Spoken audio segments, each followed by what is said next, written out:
Chapter 1. Baojia's voice is soft, but her eyebrows are raised. Baojia is comforting Lin Luoran and telling her not to care about the heartless man.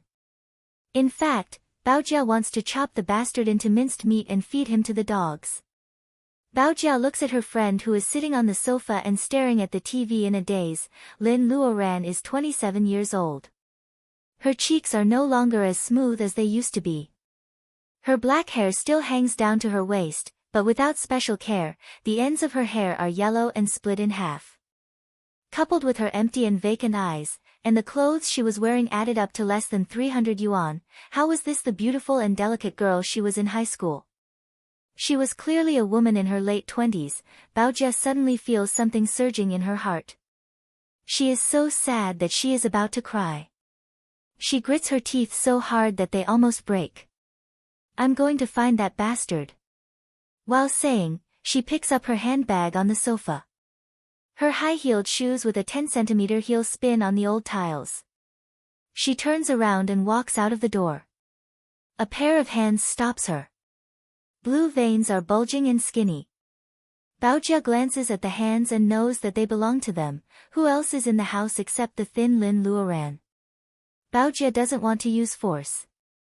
Such a thin arm seems to be broken easily. She suddenly cries, "What's the use of torturing yourself like this? That bastard couple is still alive."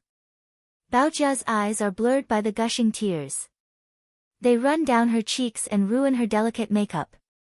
However, she doesn't care about that now. She really loves Luoran. Lin Luoran seems to be scared by her friends crying. She shows some emotion on her face. Her eyes move slowly and she comes back to her human self. Baojia. She tries to speak, but her voice is dry and hoarse because she hasn't spoken for a long time. Baojia still has tears on her face. She can't hide her surprise. Lin Luoran hasn't said a word for 3 days. Now Lin Luoran speaks. Baojia feels that her hands are trembling. She wants to touch Lin Luoran's face, but she is afraid to disturb Lin Luoran. She is afraid that this is just her dream. Lin Luoran rolls her dark pupils. Her eyes are dry because she hasn't slept for 3 days. He didn't sleep or rest for 3 days, nor did he eat or drink. He always knew that he could endure, but he didn't expect that he could endure to this extent. Perhaps this was the cheap life of the poor. Lin Luoran finds that she is in the mood to laugh at herself again. She looks up and sees the worry in Baojia's eyes. Baojia looks at her nervously. Lin Luoran tries her best to force a smile, but her smile is full of bitterness. "Baojia, I'm hungry." Lin Luoran grabs Baojia with her slender arms. She doesn't know where the strength comes from. Baojia takes a deep breath and forces herself to calm down. Maybe this is just Luoran's trick. What if Luoran can't think straight after leaving her? "I'll order takeout for you. It's your favorite Yonghe soybean milk." Baojia thinks fast and comes up with a compromise. She takes out her dark blue phone from her bag and calls Yonghe soybean milk. She orders a cup of soybean milk, vegetable porridge and Lin's favorite kelp. Lin Luoran doesn't object. Except that she still grabs her friend's hand tightly. She is very quiet. However, the unconcealable atmosphere of dusk on her face in the past 3 days is gone. 20 minutes later, the doorbell rings and the takeout is delivered. Lin Luoran eats the steaming soybean milk slowly and carefully so as not to waste any food. When she finishes it, Lin Luoran's tight stomach relaxes and her cold hands and feet regain strength. She looks up at Baojia. "Don't worry. I have to support my parents. I won't think straight." Hearing her words, Baojia finally feels relieved. The two seem to get along with each other in college. At night, Baojia sleeps in Lin Luoran's rented room. Hearing the slight breathing, Lin Luoran is sure that Baojia is asleep. Lin Luoran, who should have fallen asleep, opens her eyes. The quiet moonlight shines through the anti-theft window. This is an old building of only dozens of square meters. It is at least 30 years old and belongs to the high-risk old buildings within the second ring road of the city. The demolition has been delayed for a long time. Even the old residents are not willing to live here. Basically, they are rented to migrant workers. Lin Luoran is one of the migrant girls. Because the rent is cheap, she has lived here for 3 or 4 years. For that man, she lives in such a building with equanimity. Both of them are from the countryside. In the 3rd year of college, something happened to Li Anping's family. His mother knelt in front of Lin Luoran and begged her to help her son. Li Anping looks at her with red eyes. Her parents also say that they are engaged and it doesn't matter who can graduate. Lin Luoran's honest parents give the opportunity to Li Anping to study. Lin Luoran drops out of college in the 3rd year and finds several jobs. Not only does she have to send money to her family, but she also supports Li Anping until he graduates. Even Li Anping can enter this company because of the help of Lin Luoran's good friend, Bao Jia. Thinking about it now, she is indeed a fool, isn't she? Luoran looks at the photo in front of the bedside table. Li Anping is wearing a well-fitting sports coat. He is sunny and energetic.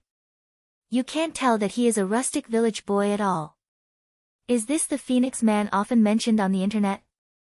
A phoenix flying out of the mountain must be matched with a rich girl.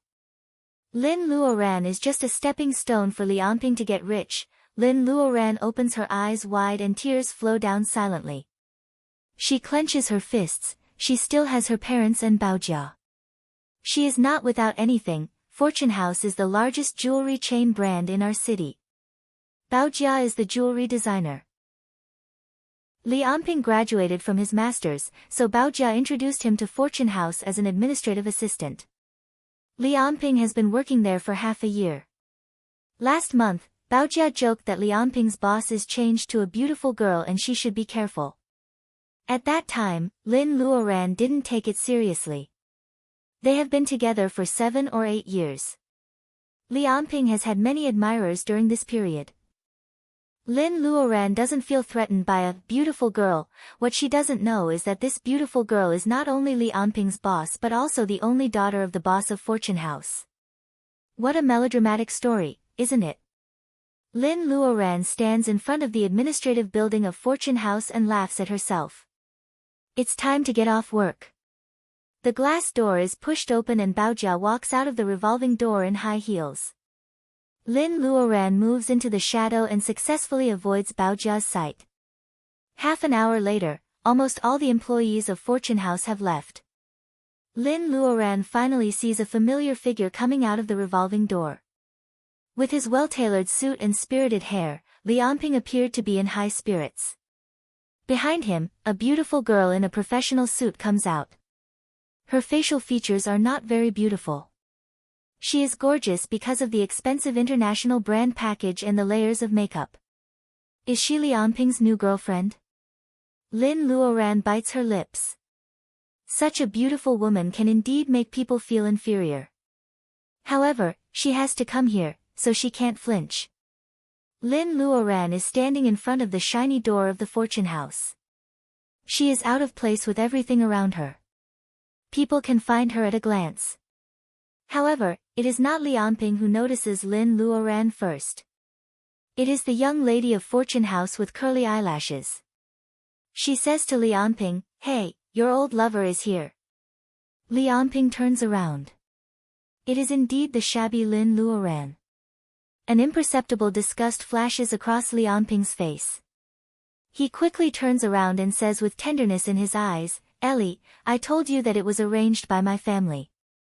I have nothing to do with her for a long time." Ellie takes the bag from Li Anping's hand and interrupts his explanation. She says with a faint smile, "You have nothing to do with her? That means we used to be." "Well, you have 5 minutes to solve it." Ellie doesn't care about an opponent like Lin Luoran. She takes the bag from Li Anping and goes to her new Audi TT without even looking at it. It is not a very expensive car, but Ellie likes it. Just like men, they don't have to be from a noble family. As long as they have her name, they will be expensive. Li Anping walks to Lin Luoran with a gloomy face and looks disgusted. "I thought I have made it clear.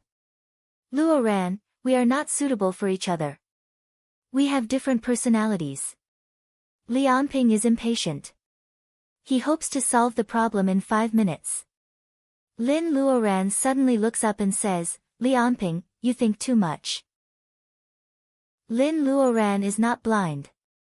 She can see the disgust in Lianping's eyes.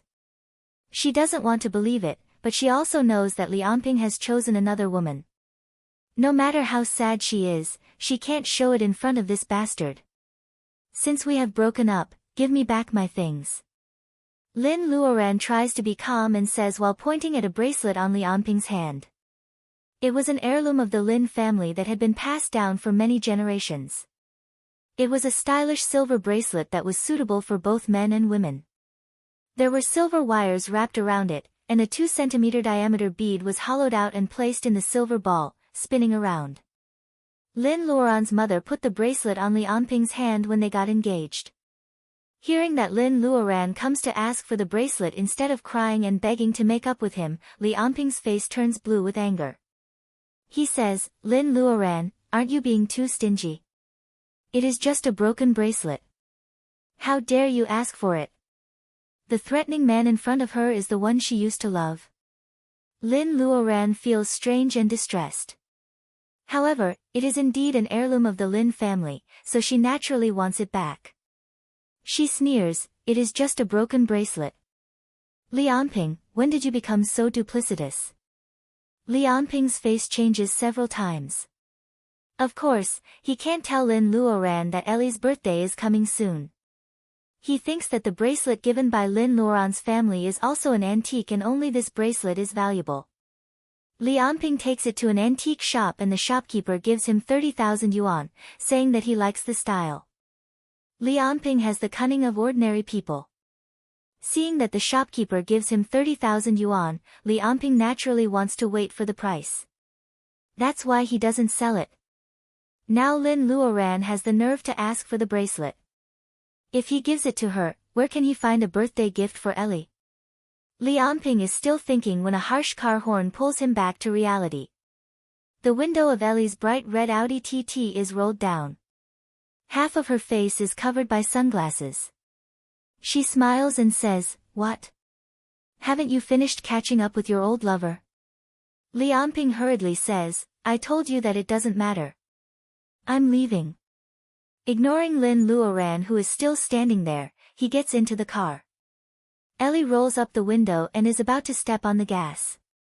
Suddenly, she feels that a shadow is cast on her. Lin Luoran grabs her rearview mirror and says word by word, I only want the bracelet. Ellie looks at Lianping. She knows that Lianping always wears an antique silver bracelet, but she doesn't expect that it is Lin Luoran's. Chapter 2. Ellie doesn't care whether Lianping's excuse is far-fetched or not. She takes the bracelet and takes a look at it. To her surprise, the bracelet is more and more beautiful. Ellie doesn't expect that there is such a good thing in a country girl's home. Ellie turns her eyes and raises the bracelet, I didn't expect it to be so beautiful. She pauses on purpose to look at Lianping and Lin Luoran. Both of their expressions change, Lianping is guilty, and Lin Luoran is afraid that she won't return the bracelet. Ellie notices their expressions and curls her lips, no matter how beautiful it is still cheap. Lin Luoran's face turns paler instantly. Ellie opens her red lips. She doesn't feel that she is vicious at all. She only feels that the expression of the country girl is very interesting. Ellie throws the bracelet at an angle where Lin Luoran can't catch it. The silver bracelet makes a sound of metal colliding on the ground. Lin Luoran's eyes turn red and she unconsciously lets go of the mirror. Ellie rolls up the window, and the Audi TT drifts away with a beautiful drift. Lin Luoran's nails dig into her flesh and blood oozes out. She bends down to pick up the bracelet. She doesn't want to stay here any longer. The air is dirty where the adulterous couple stayed. By the time she took the bus back to the place where she lived, the sky had already darkened. Lin Luoran is so tired that she doesn't even bother to turn on the light. She has taken back the heirloom of the Lin family and has nothing to do with the heartless man anymore. The next step is to think about what she wants to do. Her parents are old and they have been urging her to marry Li Anping in the past 6 months.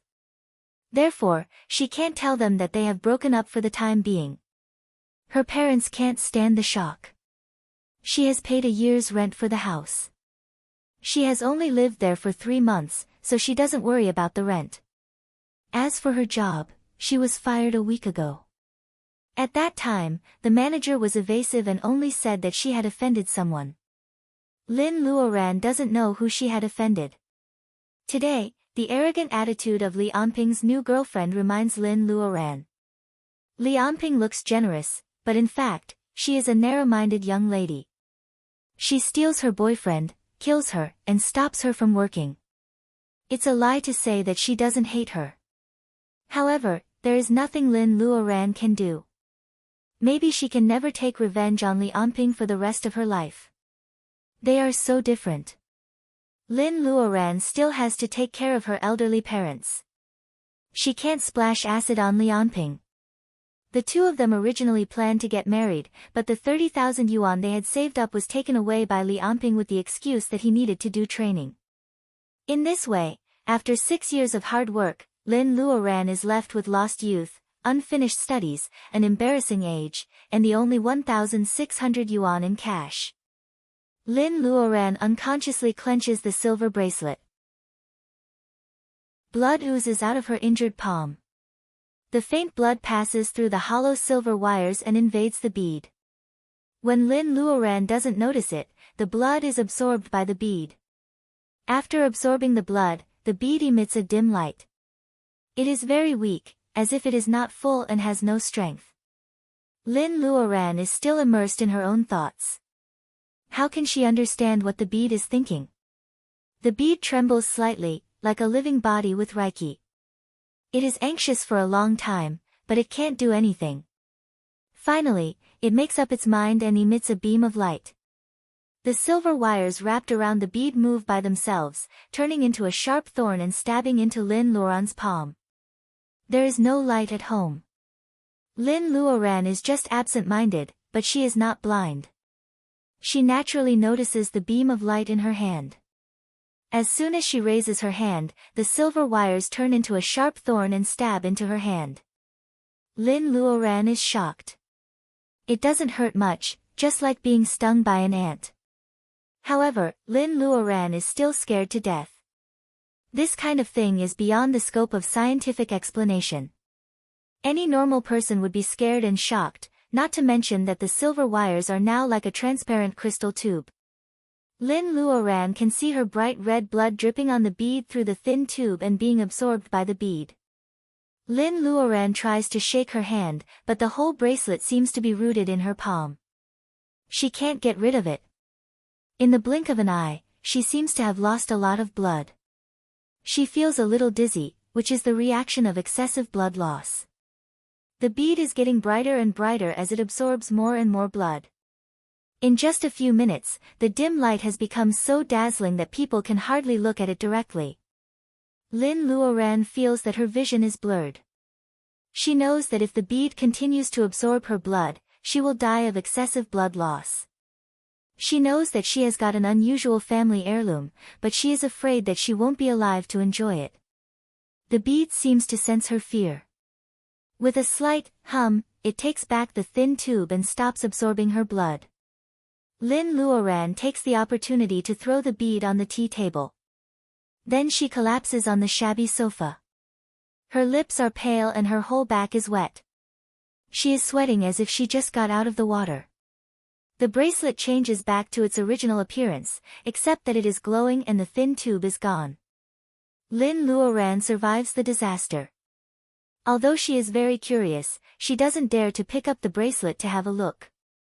After a long time, the light of the bead gradually dims, leaving only a soft glimmer like the bright moon. Lin Luoran props herself up and leans forward a little. She carefully looks at the family heirloom that almost killed her. Lin Luoran thinks she is dazzled. She rubs her eyes and finds that the scene in front of her is still the same. The strange bead has absorbed her blood. After the light dims, Lin Luoran finds that the original silver shell of the bracelet is melting little by little. The hollow ring made of silver wires is like a cage or a protective layer of the bead. At this time, it is melting. Lin Luoran steps back alertly. Finally, the silver slowly melts into a pool of silver liquid. Under the glimmer of the bead, the silver liquid emits a moving luster of metal liquid. Lin Luoran is surprised to find that the silver liquid is also being absorbed by the bead just like how it absorbed her blood. Within a few breaths, the small pool of liquid is completely gone. Lin Luoran holds the pillow in her hand tightly and presses her lips tightly. The light of the bead is even more attractive. The colorful halos are clearly surrounding the bead. It is more gorgeous than the most breathtaking jewelry in the world. The bare bead bounces up and down in the air as if it is cheering. Lin Luoran squints her eyes and is still thinking about how to deal with this supernatural thing. It is not practical to use the pillow. Within her reach, there is only a glass of water on the tea table. Should she pour water on the bead? It is not melodramatic. Lin Luoran thinks about it and her body is tight. She has never been so nervous. Chapter 3. The dazzling light makes Lin Luoran burst into tears. It seems that there is no other danger. Lin Luoran tries to move her hands and feet and opens her eyes. The scene in front of her makes Lin Luoran's mouth wide open. Where is this place? She is stepping on the green grass. The grass is 2 feet high and it is very tough. Lin feels that she is going to float up when she steps on the grass.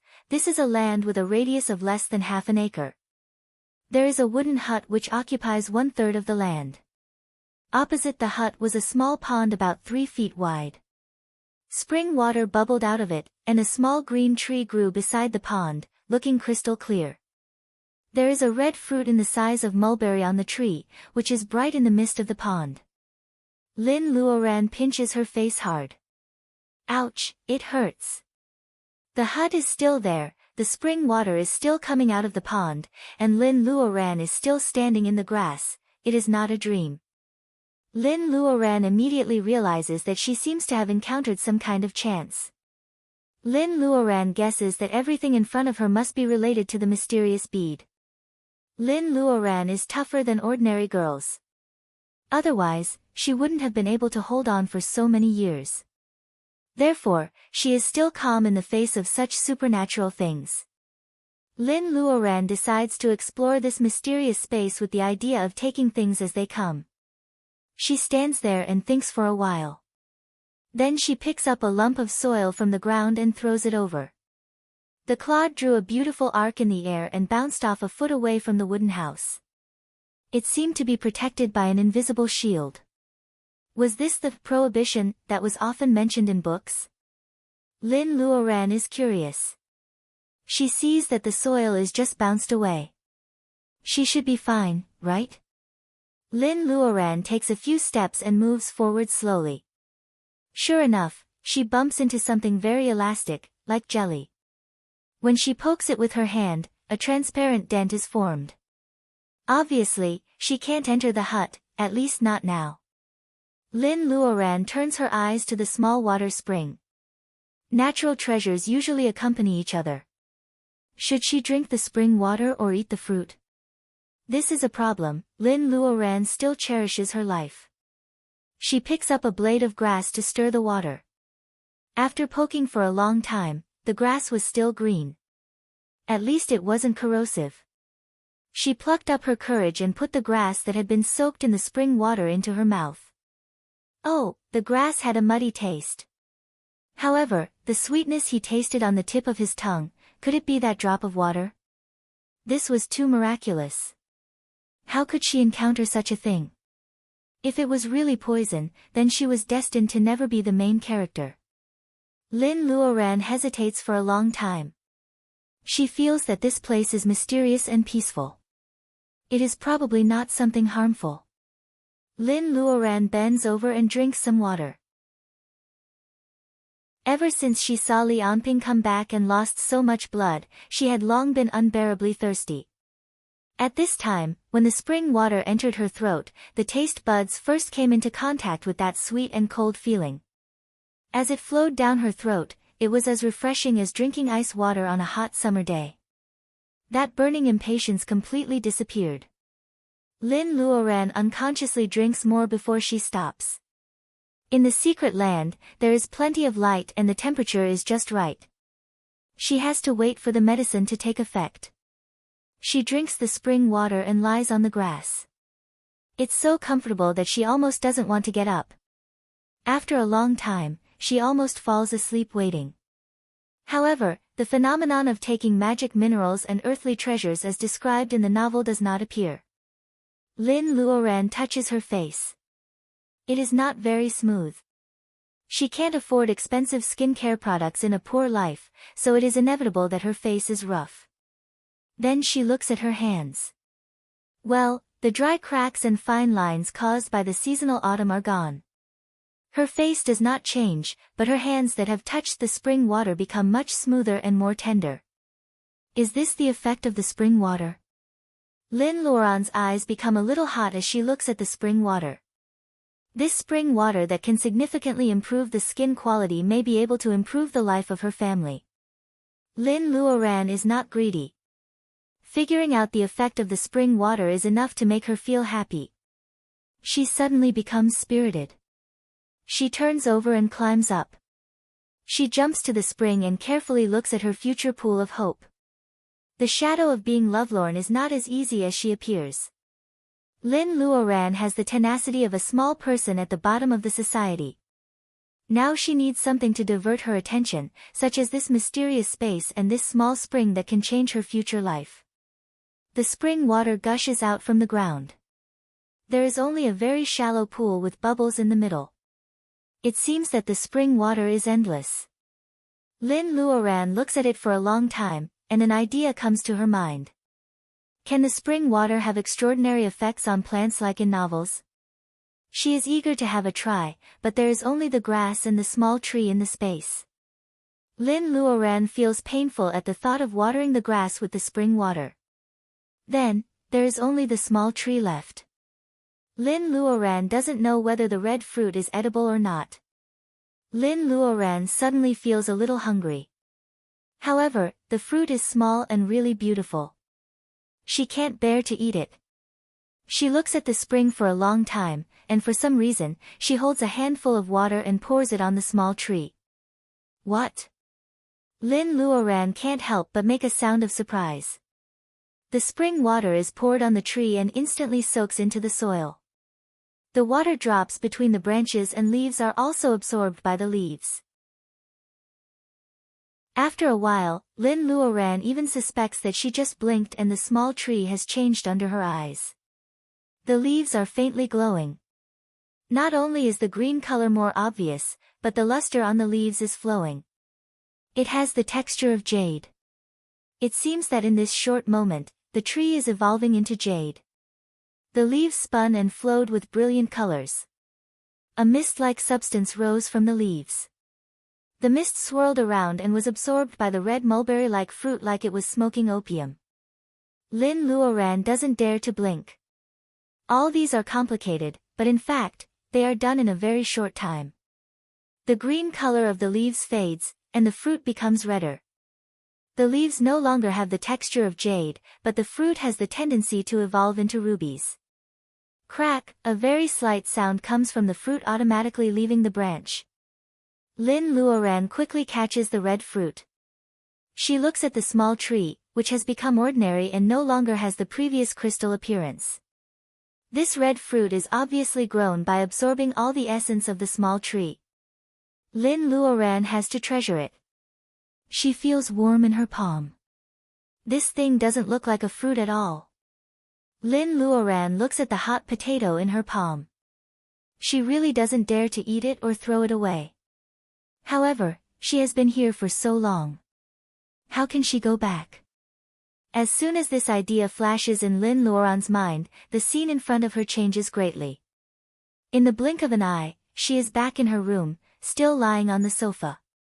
Could it be that all of this was just an illusion? This idea flashed through her mind, and she looked at her hand nervously. The mysterious bead was tied to her hand again.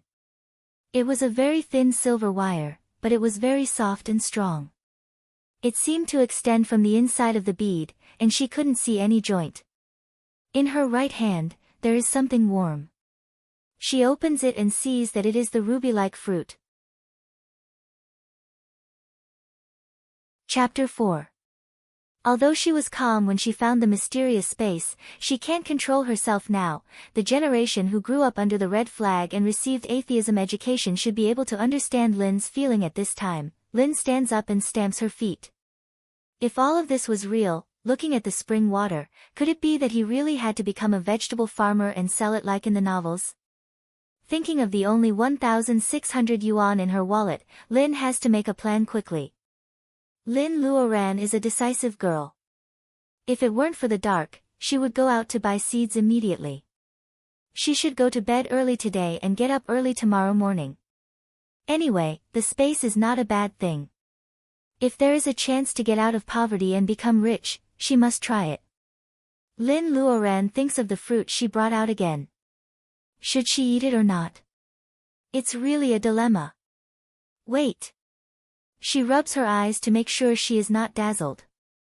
How come the fruit is not as red as it was in the space? Is it going to spoil? Lin Luoran frowns. If this is really a treasure, she will cry to death if she wastes it. Although the tree in the space is still there, no one can guarantee when it will bear a second fruit. Like a prisoner being tortured, Lin throws the fruit into her mouth resolutely. She only smashes it twice, and the fruit is already in her stomach before she can taste it. God, when did she become so greedy? She doesn't even wash it. However, she has been lying on the sofa for half an hour and there is no reaction from her body. What a bullshit. Lin Luoran finally gets angry. The expectation is not proportional to the gain. Anyone will be disappointed. She suddenly stands up. The bead on her wrist is shining, and she can't pull it off. She can still enter the space with her mind. The grass is still so green, and the spring is still so clear.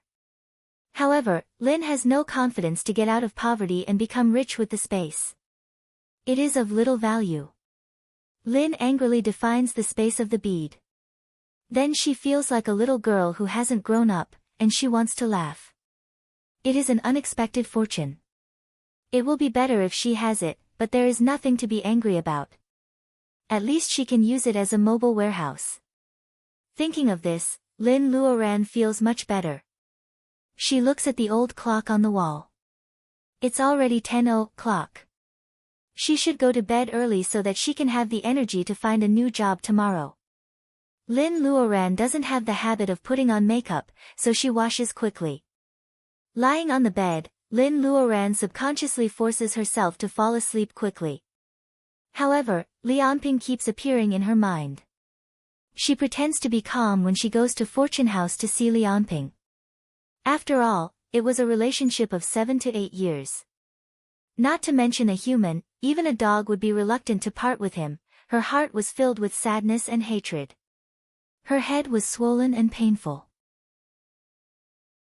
She tossed and turned on the bed and only fell asleep after a long time. The clock on the wall points to 11:55. The bead on Lin's wrist is illuminated by the moonlight in the bedroom, giving off a dim light. The bead guides the light around Lin Luoran. She feels so comfortable that she relaxes her frowning eyebrows in her dream.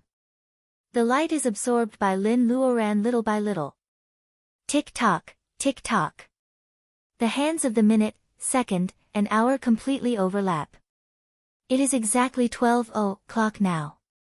According to the ancient saying, it is the middle of the Z period, the time of the day when Yin is the strongest. Extreme Yin breeds a trace of early Yang. Not 1 minute more, not 1 minute less, the warm fruit that Lin Luoran ate earlier finally burst out the infinite power of the medicine in such a favorable time and place. The heat rising from her abdomen almost breaks through Lin Luoran's meridians which have not been cultivated before. It hurts so much. Lin Luoran feels like she is being roasted in a stove. What is wrong with her? The tearing pain hits Lin Luoran's body. She is in so much pain, but she can't wake up in reality. If she can't wake up, then she will sleep forever. Lin Luoran vaguely thinks of this. Finally, she can't bear the pain and loses consciousness. The magnificent efficacy of the medicine is combing Lin Luoran's exhausted body over and over again. It breaks through meridians one after another. The spring water she drank earlier and the reiki from the bead keep repairing her body. The owner of the body has fainted, but she has not been killed by the pain. Lin Luoran, who is in a coma, doesn't know that the flame fruit she ate is a famous spirit fruit in the world of cultivation. It is several levels higher than the medicine mentioned in the legend of vermilion fruit. Even in the world of cultivation, people will fight for such a spirit fruit. However, it was eaten by Lin Luoran, who has no foundation at all. Most of the efficacy of the fruit is wasted. It only helps her to cleanse her marrow and meridians and stores the rest of the efficacy in her meridians and body. The reason why the flame fruit is so powerful is that it can improve the meridians. In novels, it is often said that cleansing marrow and meridians is just one thing. It is easy to change the meridians. There are many medicines in the world that can improve the meridians. However, cleansing marrow is the improvement of a person's basic physique, which is very rare. After 3 or 4 hours, the efficacy doesn't stop flowing through her meridians. Lin Luoran is wrapped in a layer of black sweat, which gradually forms a black human-shaped cocoon on her body. The bead seems to have exerted a lot of strength. After feeling that Lin Luoran is no longer hot, it lies quietly on her wrist. Through the black cocoon, Lin Luoran can feel the faint light of the bead. Beep, beep, the alarm clock beside the bed is ringing. Lin Luoran rubs her eyes. Her eyelids are very dry and there are flakes of skin. Lin Luoran rubs them again and feels something is wrong. Why are there flakes of skin on her hands? Lin Luoran suddenly wakes up. She opens her eyes and finds that something is wrong with her body. She is wrapped in a layer of black shell and smells terrible. The whole bed sheet and quilt are dirty. Lin Luoran vaguely remembers the burning and sharp pain in her body last night. God, is it not a dream? Space, fruit, sharp pain. Lin Luoran is not a fool. She quickly gets up and rushes to the bathroom. The mirror with a chipped edge is attached to the wall of the sink. At first glance, Lin Luoran's face is black, only her eyes can be seen. When she blinks, she feels that the misty mirror is much brighter. Her hands are trembling. She reaches out to her face, which is a kind of suppressed joy. As expected, after rubbing off the layer of black and smelly dead skin, the skin on her face and hands is white and lovely.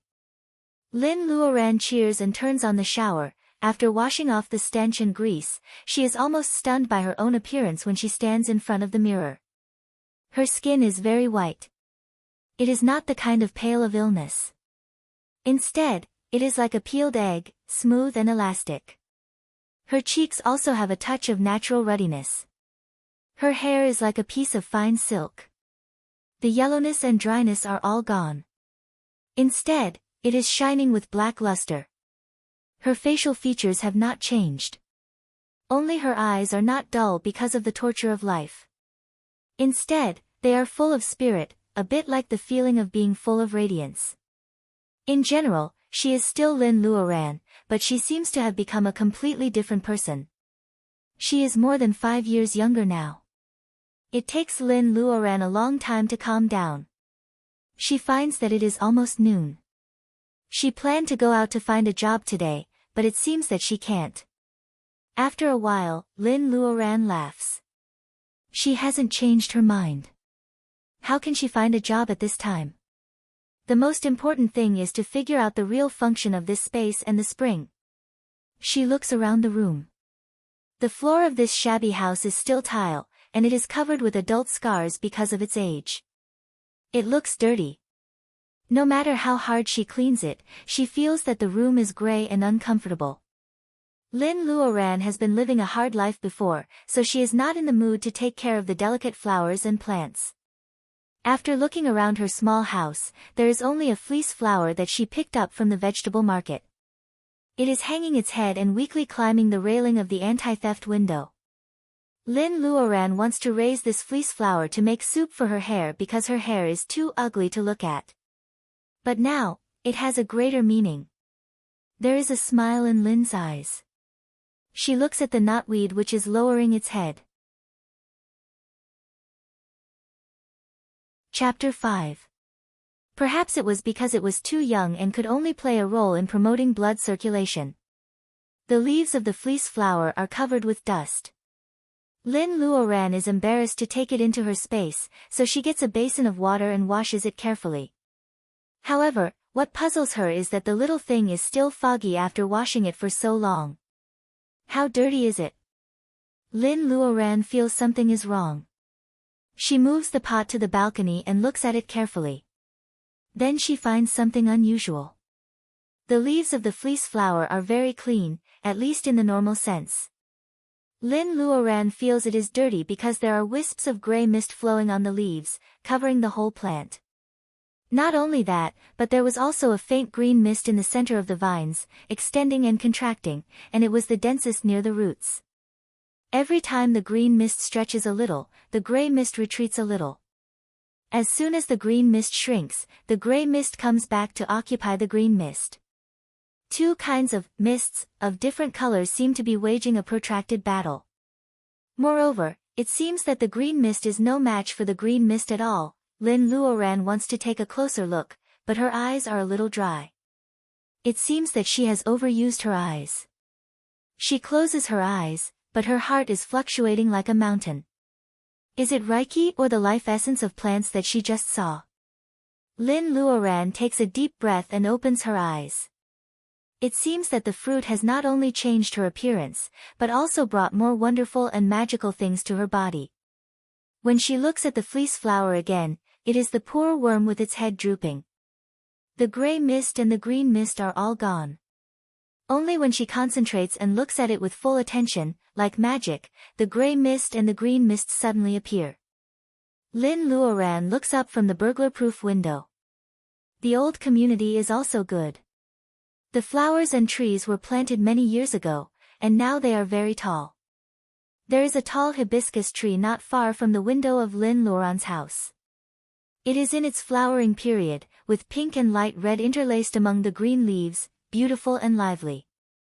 Looking carefully, the hibiscus tree is also in the same situation as the fleece flower. The gray mist and the green mist are in a stalemate. The only difference is that the green mist of the hibiscus tree is thickest around its flowers.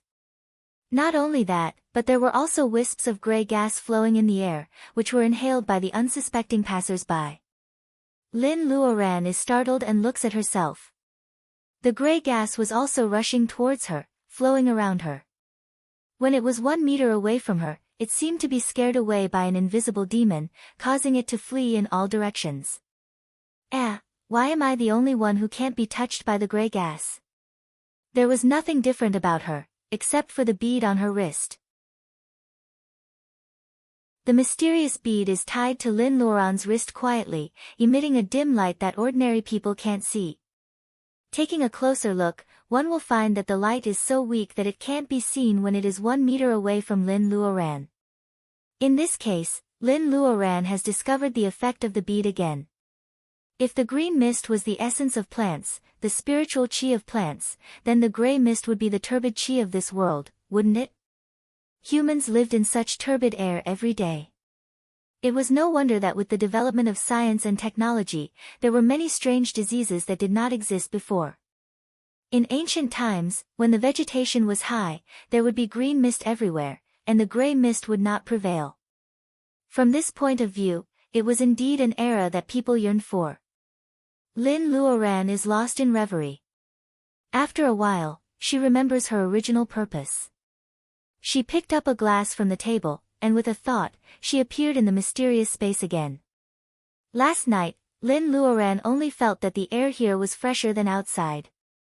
Now that her body has been transformed, she is particularly sensitive to the Reiki of heaven and earth. As soon as she comes in, she feels so comfortable that she almost moans.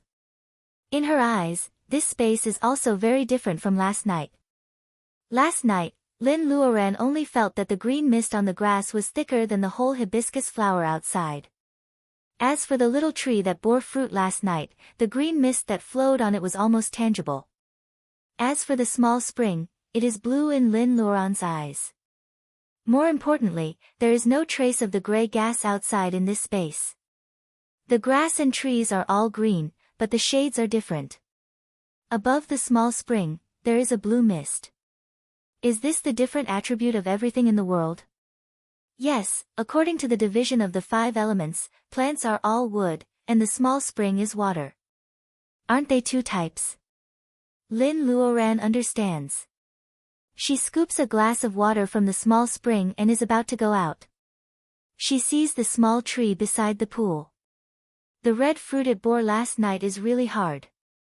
Lin Luoran tilts her hand, and half a glass of water falls on the root of the small tree. The spring water seeps into the soil, and the small tree happily drinks the nutrient solution. The green mist flowing between the branches and leaves is thicker, and the whole small tree is green and pleasant. Lin Luoran is satisfied and takes the water out of the space. The knotweed is half hanging on the ground, very dissatisfied with its master's slow movement. Lin Luoran carefully pours the half glass of water into the flower pot. As the spring water is absorbed, the green mist on the vines of the knotweed becomes thicker. The gray gas is temporarily defeated and has to step back. Lin Luoran is sure that she is not hallucinating. After drinking half a glass of spring water, the half-dead knotweed quickly becomes energetic at a speed visible to the naked eye. Is it an illusion? Why does she feel that the knotweed has grown a little taller and its roots have grown a little longer? Lin Luoran rubs her eyes. Not only is it not an illusion, but the knotweed has also grown a little longer. God! The spring water is much more powerful than any ripening agent. Lin Luoran is overjoyed. She looks at the knotweed as if she sees money running to her. She has always been calm and self-restrained, but now she is smiling. Lin Luoran is eager to test her ability. She puts her hand on the flower pot and moves into the space with the pot. The dirty flower pot is very incompatible with the clean and refreshing space, but Lin Luoran doesn't care about the elegance. She gently pulls the knotweed out of the pot. The root in Lin Luoran's hand is 3 times bigger than the one she picked up. This is the effect of the spring water in such a short time. Lin Luoran is ready to transplant the knotweed into the space. She finds that except for the area around the cottage and the spring water, the whole space is occupied by the 3-foot-tall grass. There is no place to plant the knotweed at all. Looking at the space, Lin Luoran finds that her work is not easy. Tidying up is also a problem. The small shovel in Lin Luoran's hand is not a professional hoe. The shovel she usually uses for cooking is now entrusted with an important task. The grass is uprooted one after another. Near the spring, Lin Luoran has opened up a 1 square meter medicine field. The field is surrounded by the pebbles Lin Luoran picked up from downstairs to form an isolation belt. Lin Luoran plants the knotweed in the center with a thin bamboo pole so that the knotweed can grow up along the bamboo pole. The gray gas that had been surrounding the leaf had naturally been expelled by the space. The roots and vines of the knotweed are now covered with a faint green mist. As for the size of the medicine field, it is not because Lin Luoran doesn't concentrate on her work, but because the grass is too difficult to deal with. It was clearly a very soft and fertile land, but the roots of the grass were unbelievably developed. They tightly gripped onto the soil and refused to let go. Lin Luoran spends a lot of effort to open up the medicine field and plant the knotweed, which she has pinned her hope on.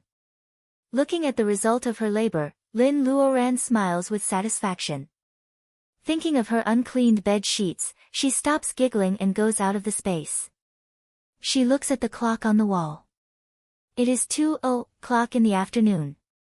If she goes there now, she should still be able to make it. Lin Luoran is thinking. She quickly packs up the dirty bed sheets, quilts, and clothes. She is going to throw them away when she goes out.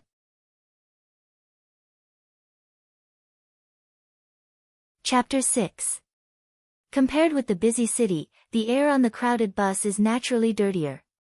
Lin Luoran resolutely gets on the bus because she has the bead.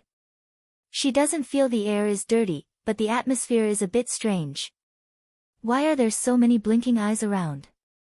Lin Luoran is so focused on her plan to make a fortune that she completely forgets her changed appearance. Although her clothes are still cheap and inconspicuous, they can't hide her delicate face and bright eyes. She is so beautiful but shabby. If she were on other people's body, especially in a place like the bus, there must be countless wretched hands trying to take advantage of her. However, she had the precious pearl with her, and her body had been cleansed of marrow and cleansed of meridians. She was no longer an ordinary glamorous woman of the mortal world. Her expression was gentle, but her temperament was awe-inspiring and noble. No one dared to look at her directly and profane her. That was why there were so many evasive gazes. Our city is the capital city of S province. It is a famous leisure city as well as a city with a large population. No matter how wide the streets are, it can't hold so many people and cars. The bus drives for half an hour. Lin Luoran has to change buses twice before she reaches her destination. There are two small shops with green facades. They are the direct sales point of a large seed company in our city. Lin Luoran once brought rice and vegetable seeds for her family and villagers. The price here is reasonable and the quality is good. Therefore, she comes here to buy seeds. Seeds are not daily necessities. Naturally, the business is very good in the season, but there are few people in normal days. Just like now, there is no customer in the two shops. There is only a chubby woman in the company's uniform texting under the counter. Lin Luoran stands 1 meter in front of the counter and reminds the saleswoman, ahem. The saleswoman puts down her mobile phone and puts on a professional smile. She is shocked by Lin Luoran's appearance when she looks up. This girl is so beautiful with good skin and good temperament. Alas, what kind of figure do I have? The saleswoman sighs in her heart, but she doesn't realize that she is just amazed. She doesn't get jealous as usual when she sees a beautiful woman. This is because of Lin Luoran's temperament. Beauty, do you want to buy seeds? Do you need me to introduce you? The salesgirl calls Lin Luoran beauty as soon as she opens her mouth. This is not flattery, but the custom of our city. Generally speaking, people in the service industry are sweet talkers. All female customers call Lin Luoran beauty, and male customers call Lin Luoran handsome. Lin Luoran has a plan in mind before she comes here. She smiles and answers, "Do you sell seeds of small tomatoes? Is it the cherry tomato?" The salesgirl asked again to confirm. Yes. Baojia has corrected Lin Luoran many times that it is called cherry tomato, but Lin Luoran still calls it tomato. The salesgirl knows what Lin wants. She rummages in the container and finds a small bag of cherry tomato seeds. These days, business was not good. The seed companies used to look down on this small business, but now they knew how to break down all kinds of seeds into small bags and sell them. Where does this bag of seeds come from? Although Lin Luoran's hometown is in the countryside and she often helped her family work when she was a child, she spent most of her time in school. She is good at helping, but she is not good at planting seeds that need to be planned from the beginning. This bag of seeds looks small, but it can be used to plant half an acre of land. Explaining to customers is part of her job, so the salesgirl is quite patient. Half an acre. Lin Luoran is speechless. Even if she pushes the hut in the space, it will only be half an acre of land. If all the seeds are planted with small tomatoes, she can't count on anything else. However, this is just her cover. Lin Luoran buys more vegetable seeds such as cabbage, lettuce, and spinach. There are more than 10 kinds of vegetables in total. Counting the money, it is just over 100 yuan. Of course, it has something to do with the small quantity. The salesgirl packs all the seeds. Seeing that the beauty is still hesitating in front of the counter, she can't help but ask, "What else do you need?" "We are a big company. The store here is a little small, but we have a full range of seeds. Do you have wild ginseng seeds here? Lin Luoran pretends to be embarrassed, but she is looking forward to the salesgirl's answer. That's right. Lin Luoran's original plan is not to become rich by growing vegetables. She doesn't think that she has the halo of the protagonist. How to explain the source of the large number of vegetables is a big problem in itself. It is not the first time for the salesgirl to meet such a naive customer. However, seeing that Lin Luoran is beautiful and comfortable, the salesgirl still explains with a smile, "Dear customer, wild ginseng is expensive, but the seeds are not. Who will collect them except for researchers? Besides, even if the ginseng is grown from wild people's seeds, it's not wild ginseng. We have ginseng seeds of the evergreen variety here. The price is 360 yuan per caddy, and it has the characteristics of wild ginseng. Do you want to consider it?" Lin Luoran feels embarrassed for making a fool of herself. However, she knows that the price of artificial wild ginseng is very different. Should she settle for the second best? "Can you show me the seeds first? I'm buying for someone else, so I need to check the quality first." Lin Luoran decides to check the quality of the seeds first. The salesperson searched for a while before finding the ginseng seeds from the counter. This thing was not bought every day, so it was naturally placed in a remote place. Lin Luoran grabs some and looks at it. She is disappointed. Inside these ginseng seeds, there was a faint green aura, but it was very weak. If one was not careful, they would overlook it. Even with her space, Lin Luoran can't guarantee that she can grow ginseng and sell it as wild ginseng. She looked around, but her eyes were attracted by a small transparent package on the counter. It is the kind of plastic bag that can be opened easily. There are a few seeds inside. Through the shell, the seeds are emitting dense green mist. They look almost the same as the ginseng seeds in her hand. Lin Luoran's heart is beating fast. It must be good stuff with such reiki. Are those ginseng seeds too? Lin Luoran points at the transparent bag on the counter and asks casually. With Lin Luoran's current eyesight, she can count that there are only 7 seeds in the bag. The fat salesperson turns around and says disapprovingly, "That is also a kind of ginseng seeds. I guess some customer asked for a sample but didn't take it away. If you need it, you can take it back and show it to your friend." The salesperson in the seed company deals with seeds every day, so he can basically recognize what kind of seeds are.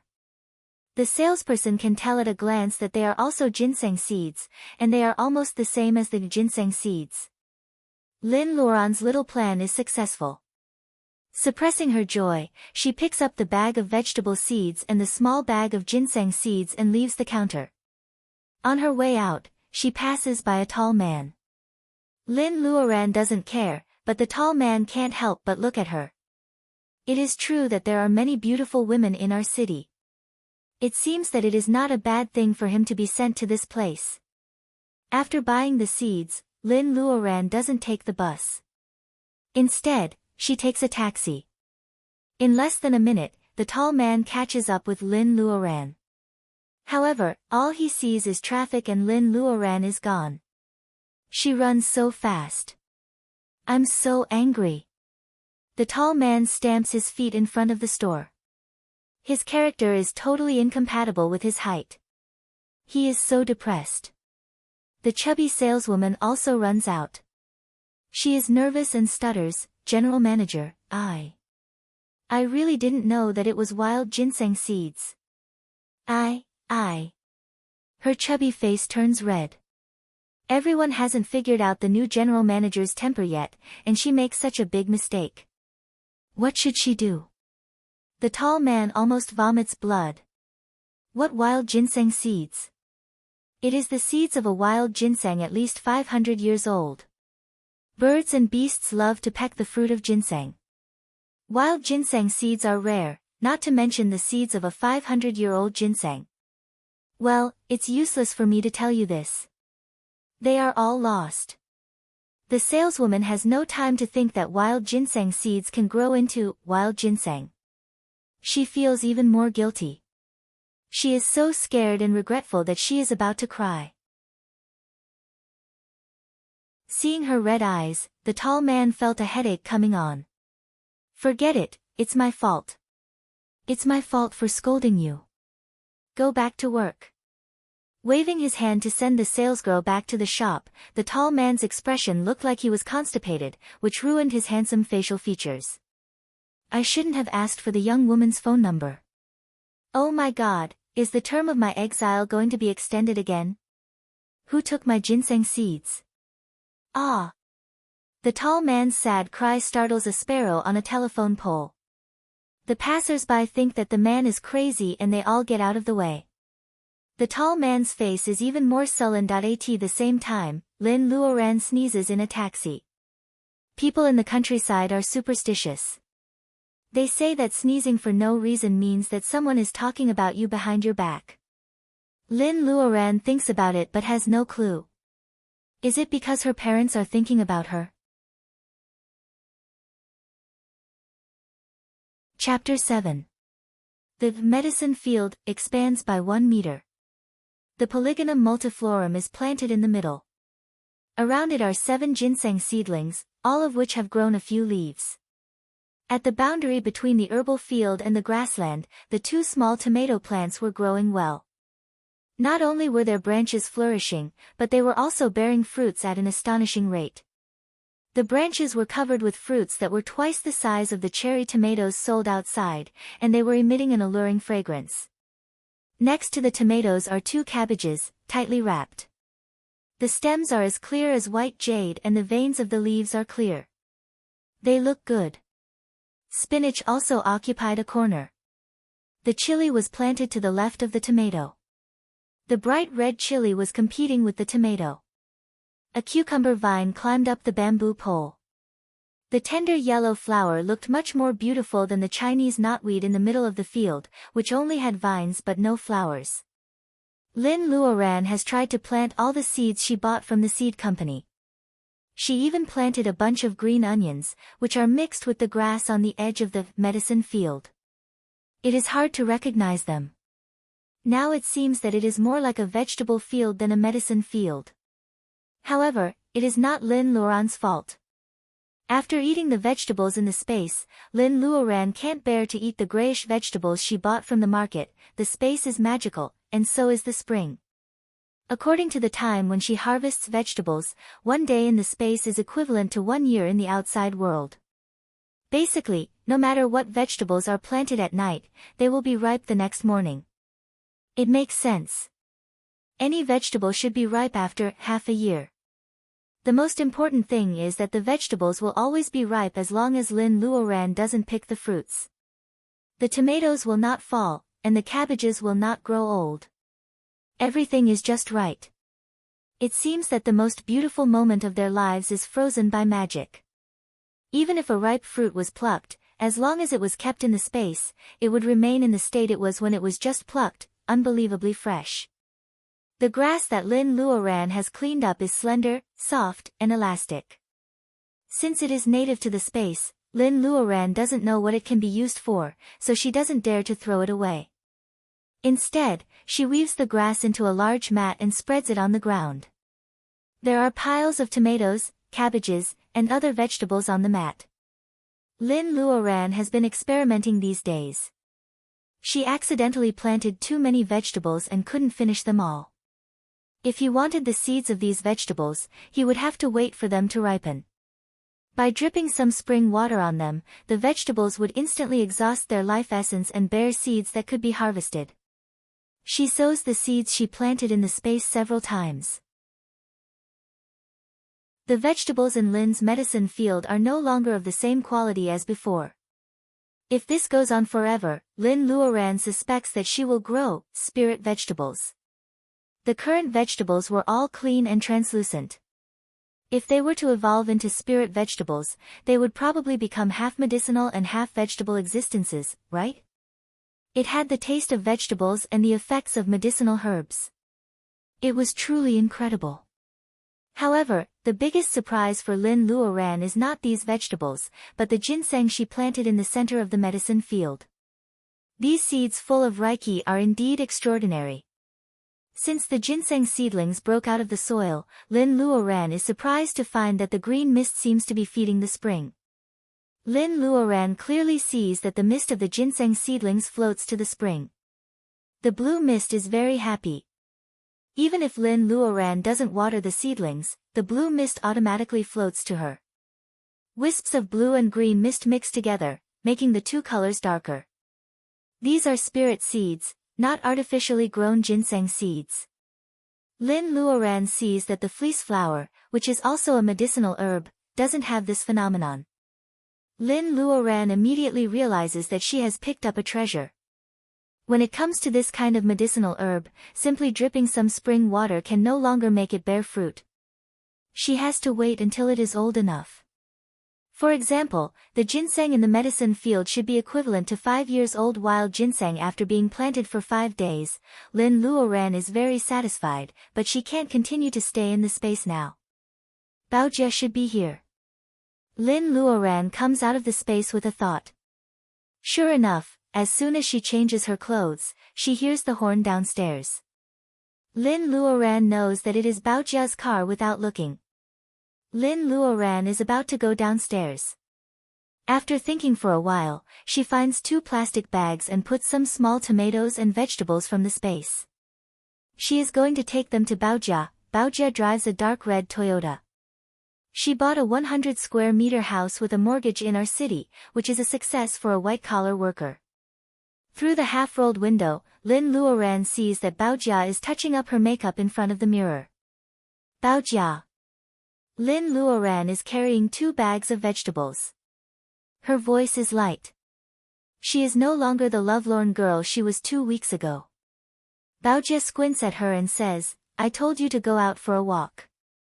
I called you every day, but you didn't come out. Ah, Lin Luoran, did you go for plastic surgery? Baojia is still holding the eyeliner in her hand. There is a big black line on the corner of her eye. Obviously, she has failed. However, she just stares at Lin Luoran and doesn't even think of wiping it.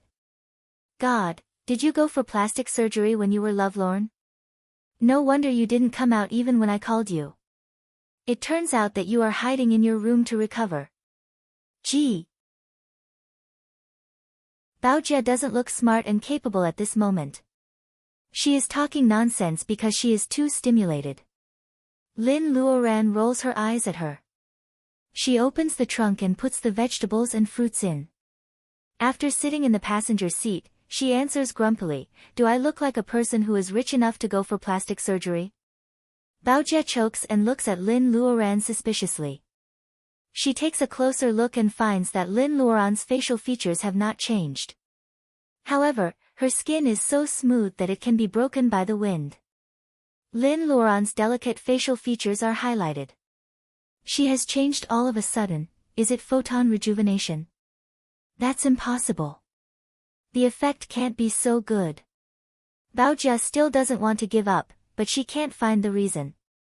Lin Luoran laughs, I did have some lucky chances these days. When I figure it out, I'll give you a makeover. There are some vegetables and fruits in the trunk.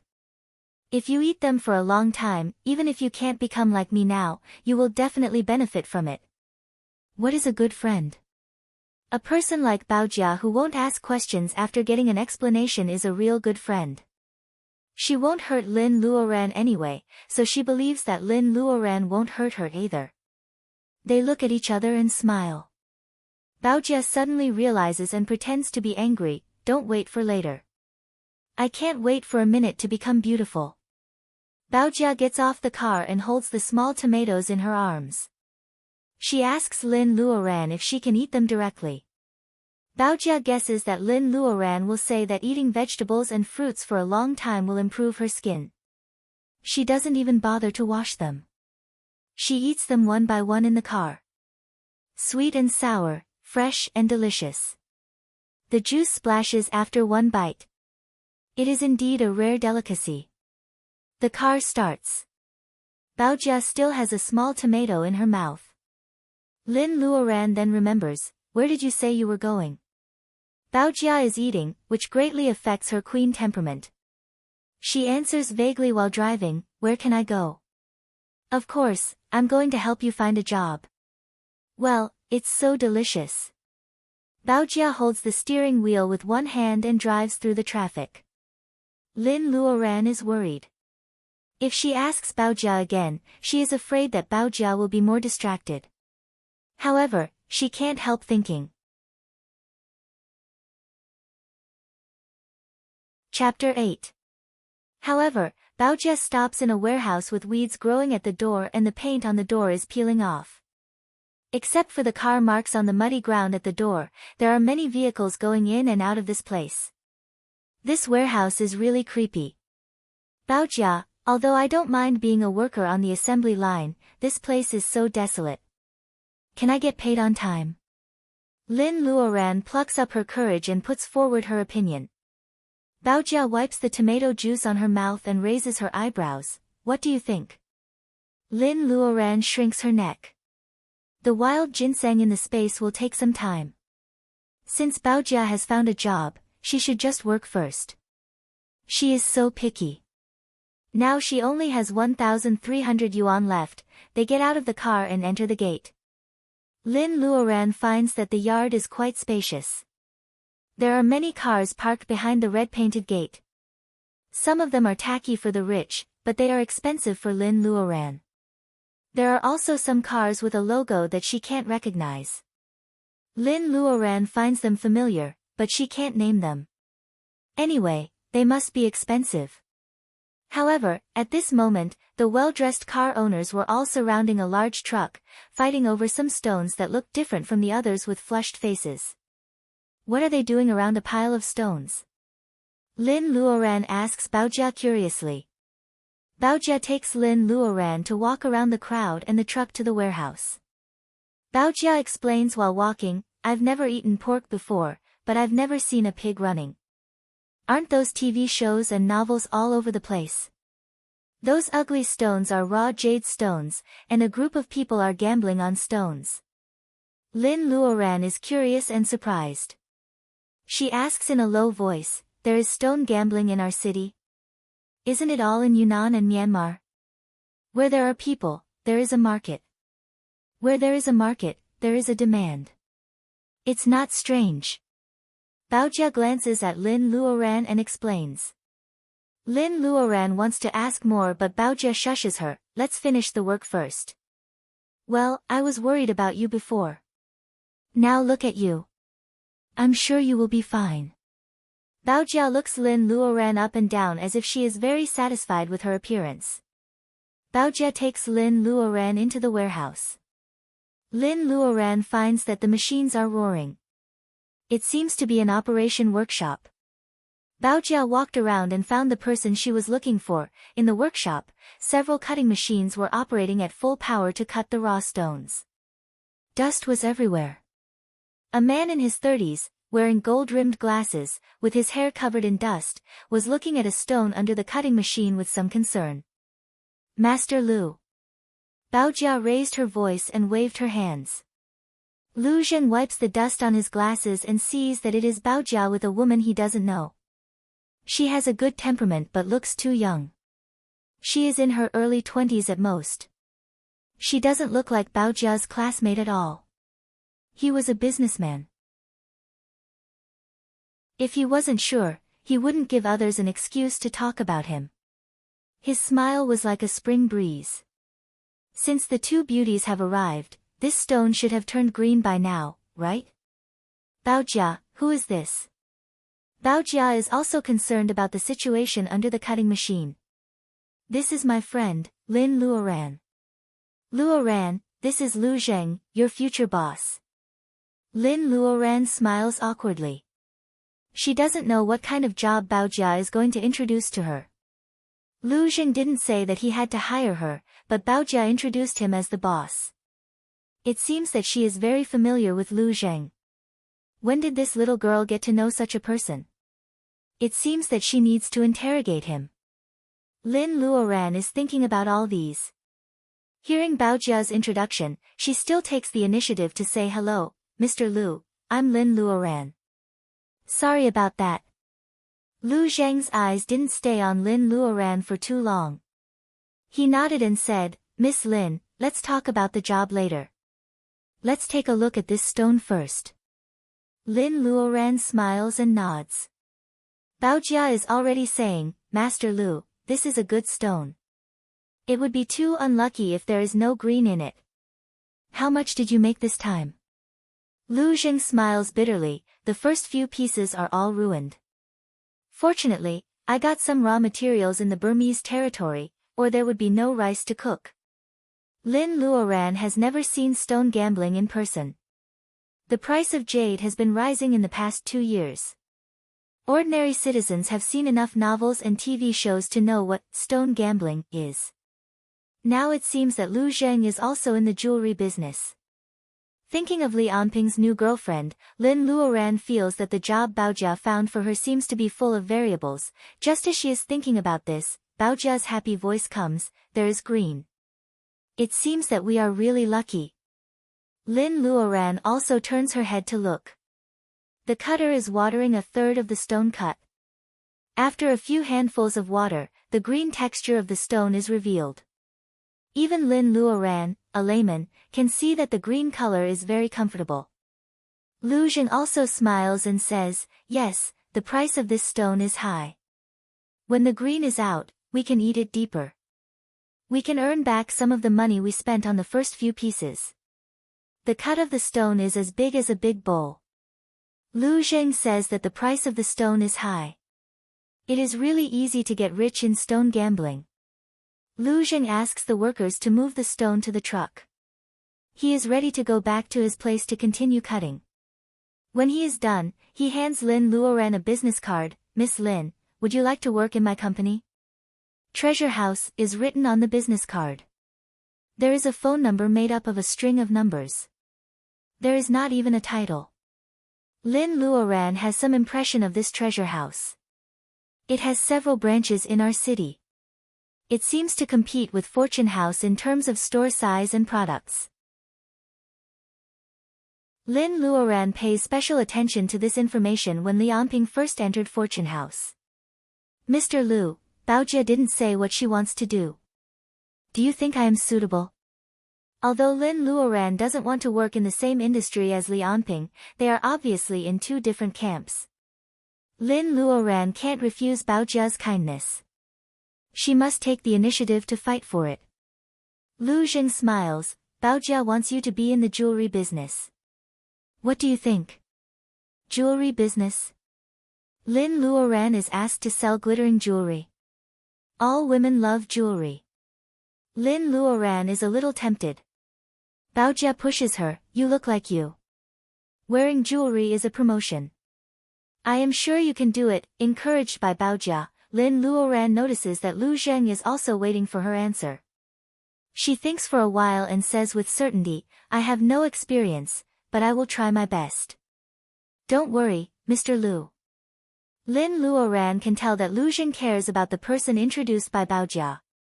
He is also satisfied with Lin Luoran's appearance. Hearing that Lin Luoran agrees, everyone is happy.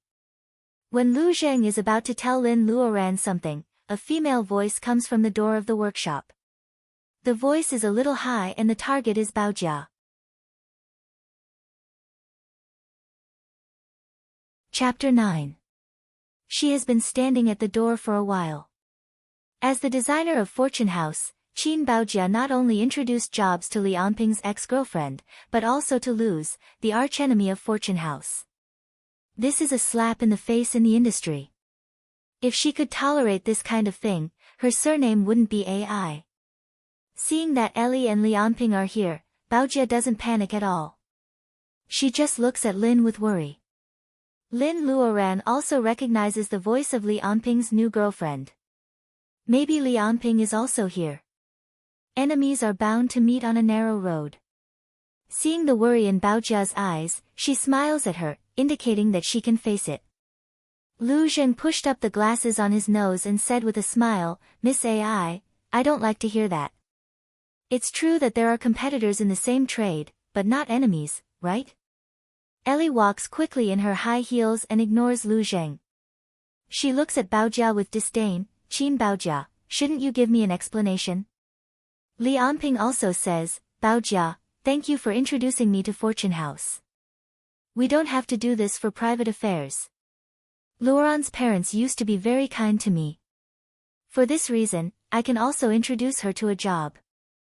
Baojia waves her hand proudly and disdainfully. Li Anping, Sister Wang can't afford to be friends with a man like you. I was blind and unlucky to introduce you to Fortune House. Li Anping's face changes. He looks at the person who doesn't even turn around. He knows that it is Lin Luoran just by looking at her back. He says angrily, Lin Luoran, are you going to keep your back to us? Do you have any manners at all? Even Lu Zheng, who didn't understand the situation, couldn't help but frown. Baojia is about to explode in anger, but Lin Luoran grabs Baojia's hand and smiles, Mr. Lu, I'm so sorry to let you see this. Ever since she ate that miraculous fruit, not only did she feel lighter and more relaxed, she often felt that her mind was clear and her mind was especially calm. She was able to think more comprehensively. If she hadn't eaten the fruit, she would have been at a loss when she met Li Anping again. But now, Lin Luoran turns around and looks at Li Anping. She doesn't reveal her thoughts at all. Li Anping is stunned. The person in front of him is like Lin Luoran when she was 17 years old. Her eyes are sparkling like stars in the sky. At the time, they were sitting on the lawn of the university campus.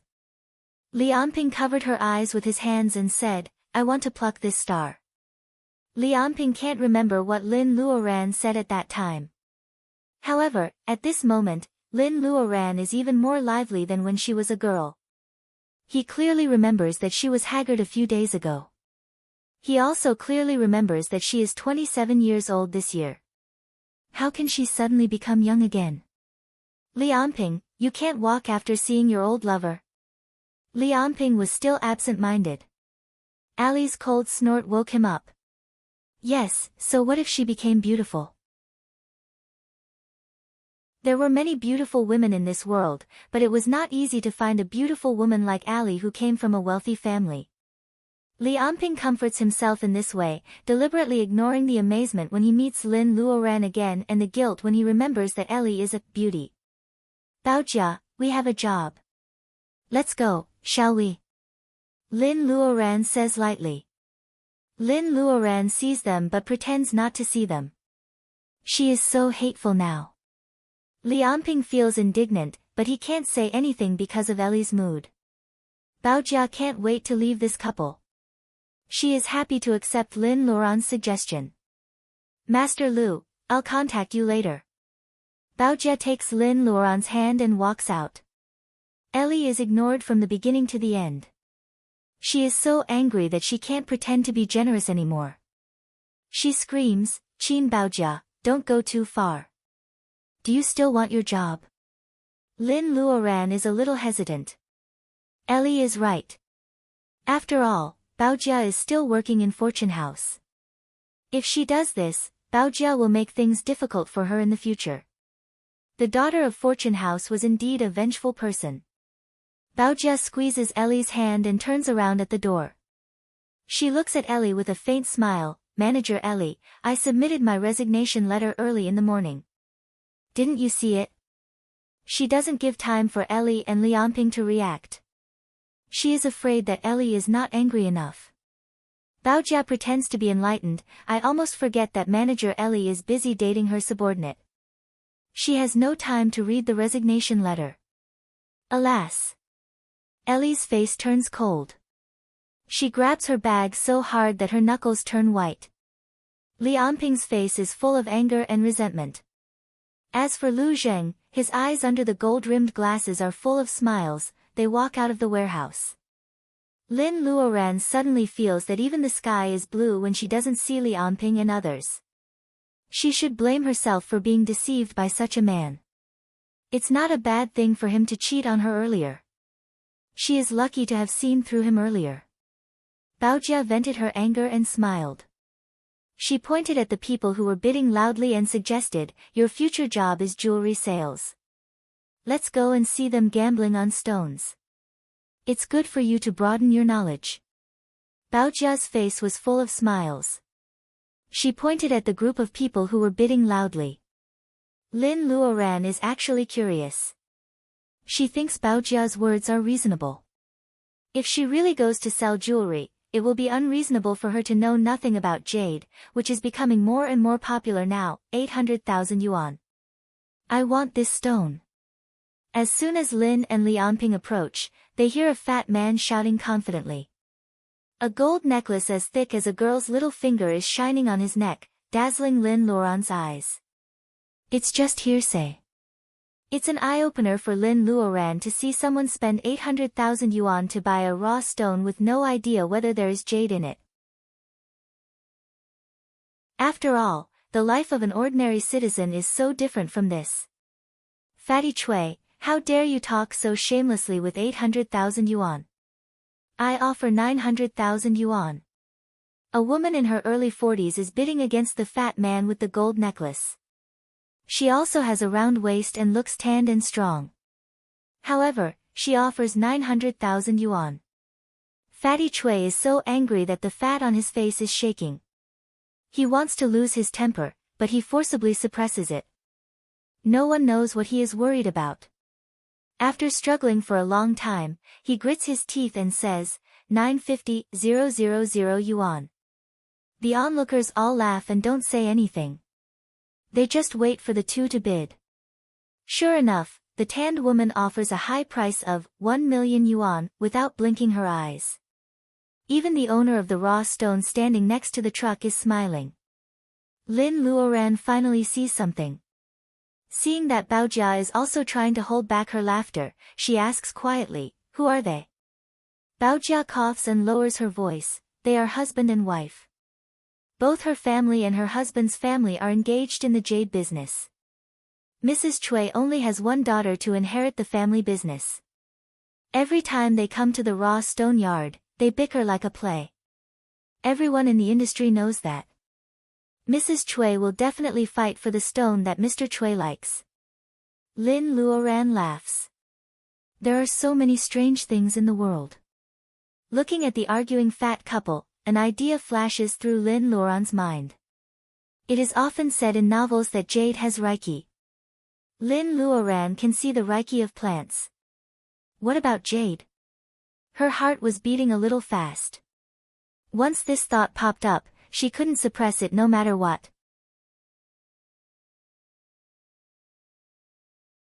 Chapter 10. Mrs. Chui spits and widens her eyes. Are you mad? Can you get a divorce? Bah! Her actions are vulgar. Nobody knows how Fatty Chui can stand it. Mrs. Chui doesn't continue to raise the price because of her swearing. Fatty Chui breathes a sigh of relief and doesn't care about her muttering, "I'm not a fool. It's better for you to suffer a great loss. This is a raw stone with an open window." Fatty Chui takes a picture from the opening for a long time and looks at the appearance of the stone. It's certain that there is jade in it, but he doesn't know how much there is. That's why he dares to bid a high price of more than 1 million. As long as the jade in it is not too bad and cracked, Fatty Chui can cut it into a bracelet. Fatty Chui won't suffer a loss at the price of 1,050,000 yuan. Lin Luoran stares at it. The outer skin of the raw stone is very hard and there is no instrument to detect it. That's why it can be gambled. Lin Luoran doesn't want to detect it through the outer skin of the raw stone. Instead, she stares at the stone bought by Fatty Chui and wants to feel if there is any trace of reiki inside. At first, she can only see the black outer skin. As she concentrates, she feels that there seems to be something inside the stone responding to her. Is it white mist? There is a mass of white mist rolling in the center of the stone bought by Fatty Chui. The black outer skin locks the white mist inside. It takes Lin Luoran a lot of effort to see it clearly. She doesn't know what kind of jade is inside, but the white mist is obviously a kind of reiki. The moment she sees the white mist, the bead on her wrist beats slightly as if it is very happy. Before she can react, it shoots a thin wisp of mist to the stone bought by Fatty Chui. Lin Luoran is startled. The light mist passes right in front of Fatty Chui's eyes, but Fatty Chui doesn't seem to see anything. Fortunately, ordinary people can't see the linear mist like moonlight emitted by the bead.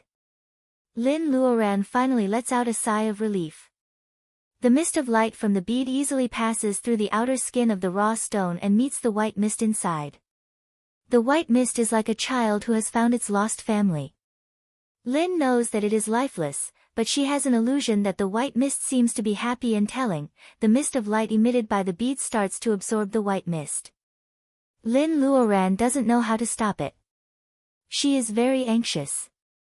If Reiki is absorbed and Fatty Chui finds that the jade has turned into stone, even if he doesn't know who did it, Lin Luoran's conscience will be blamed. Lin Luoran is anxious, but she doesn't notice her abnormality today. She has been watching for a long time, but her eyes don't feel dry like that day when she saw the Reiki of the fleece flower and the hibiscus flower. The white fog is finally absorbed by the bead. Lin Luoran wants to cry but has no tears. She feels sorry for Fatty Chui, but there is nothing she can do. The bead seems to feel its master's uneasiness, so it reluctantly spits out some mist. It is also white, but different from the rolling white mist before. It is no longer rolling, but very quiet and gentle, making people feel very amiable and comfortable. Only then does the bead retract its light speed and stay quietly on Lin Luoran's wrist. Nothing unusual can be seen. Lin Luoran can finally put her mind at ease. Fatty Chui still doesn't know that the jade inside the raw stone he bought has changed. Judging from the peaceful white mist of the bead, this change should not be a bad thing. Lin Luoran not only proves that the jade has Reiki, but she can also see this Reiki, even if it is hidden under the outer skin of the raw stone, which can't be detected by modern machines. Is it also an opportunity to make a fortune? This is the first thought that comes to Lin Luoran's mind. Lin Luoran is not afraid to say that she is greedy. 2 weeks ago, she was an old woman who was abandoned by her boyfriend and lost her job, let alone the magical space. If survival is a problem, a person really can't care about her temperament. Baojia notices that Lin Luoran is staring at Fatty Chui's stone without blinking. Baojia smiles and asks, "What? Do you want to gamble on stones?" Lin Luoran has the ability, but she doesn't have the capital. She smiles and says, "You know my net worth. How can I afford these stones with only 1,000 yuan?" Baojia laughs. The owner of the material yard who just sold a stone to Fatty Chui and made hundreds of thousands of yuan is in a good mood. Seeing that Lin Luoran is beautiful, he thinks that Lin Luoran is joking when she says that she still has 1,000 yuan. He points to a pile of stones the size of watermelons in the corner and says, "There is no bidding over there. 500 yuan for each stone. You can choose whatever you want. Beauties, you can try your luck there." Baojia raises her eyebrows. "Mr. Zhang, are you kidding me? 500 yuan for each stone. All the waste materials you have picked out over the years are piled up there." Baojia knows about Lin Luoran's situation. She guesses that she is probably telling the truth when she says that she still has 1,000 yuan left. Baojia regrets that she didn't think it through, so she wants to help Lin Luoran skip this topic. Fatty Chui seems to know Baojia. He rubs his hands and says, "Designer Qin, 500 yuan for each stone is just for fun. How can Mr. Zhang step down if you behave like this? Fatty Chui, if you have money, why don't you buy all of them and cut them for fun?" Mrs. Chui has been annoyed by Fatty Chui's words for a long time. Hearing this, she snorts. Fatty Chui smiles awkwardly and stops talking. Someone yells, "Fatty Chui, are you going to cut the stones or not? Just cut them. It's more fun to cut stones on the spot." "You're right. Hey, my stones were ruined just now." "Mr. Zhang, the stones you pulled this time are so lousy." Fatty Chui tries his best to shoot out a fierce light from his eyes. He swears at the people around him, "Cut your head. You've been watching the show for a long time. I haven't asked you for the tickets yet. Mr. Zhang, please ask some workers to help." I'll take all these stones home and cut them myself. Fatty Chui directs people to pull the stones. The crowd laughs and the scene suddenly becomes chaotic. When no one is paying attention, Lin Luoran runs to the pile of stones in the corner with Baojia. She squats down and looks at them carefully. Are you really going to gamble on stones? These stones are all waste materials picked out by Mr. Zhang over the years. Besides, it's only 500 yuan. It's really not worth gambling. Baojia is not a talkative person. She talks like this to help Lin Luoran save money. Seeing that Lin Luoran is concentrating on the stones, she unconsciously stops talking. Baojia is stunned for a moment. As long as Lin Luoran is happy, she can gamble on stones.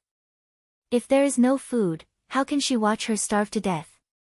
While Baojia is thinking about this, Lin Luoran turns around and looks up at her with sparkling eyes.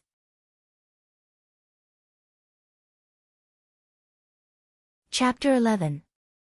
Baojia looks at the 4 stones picked out by Lin Luoran's feet and doesn't know whether to laugh or cry. Well, 1,000 yuan is nothing. Baojia takes out 2,000 yuan from her wallet and is ready to pay for Lin Luoran's share. Lin Luoran just smiles and doesn't take her money. Baojia scolds, stubborn. Knowing Lin Luoran, she has to take the money.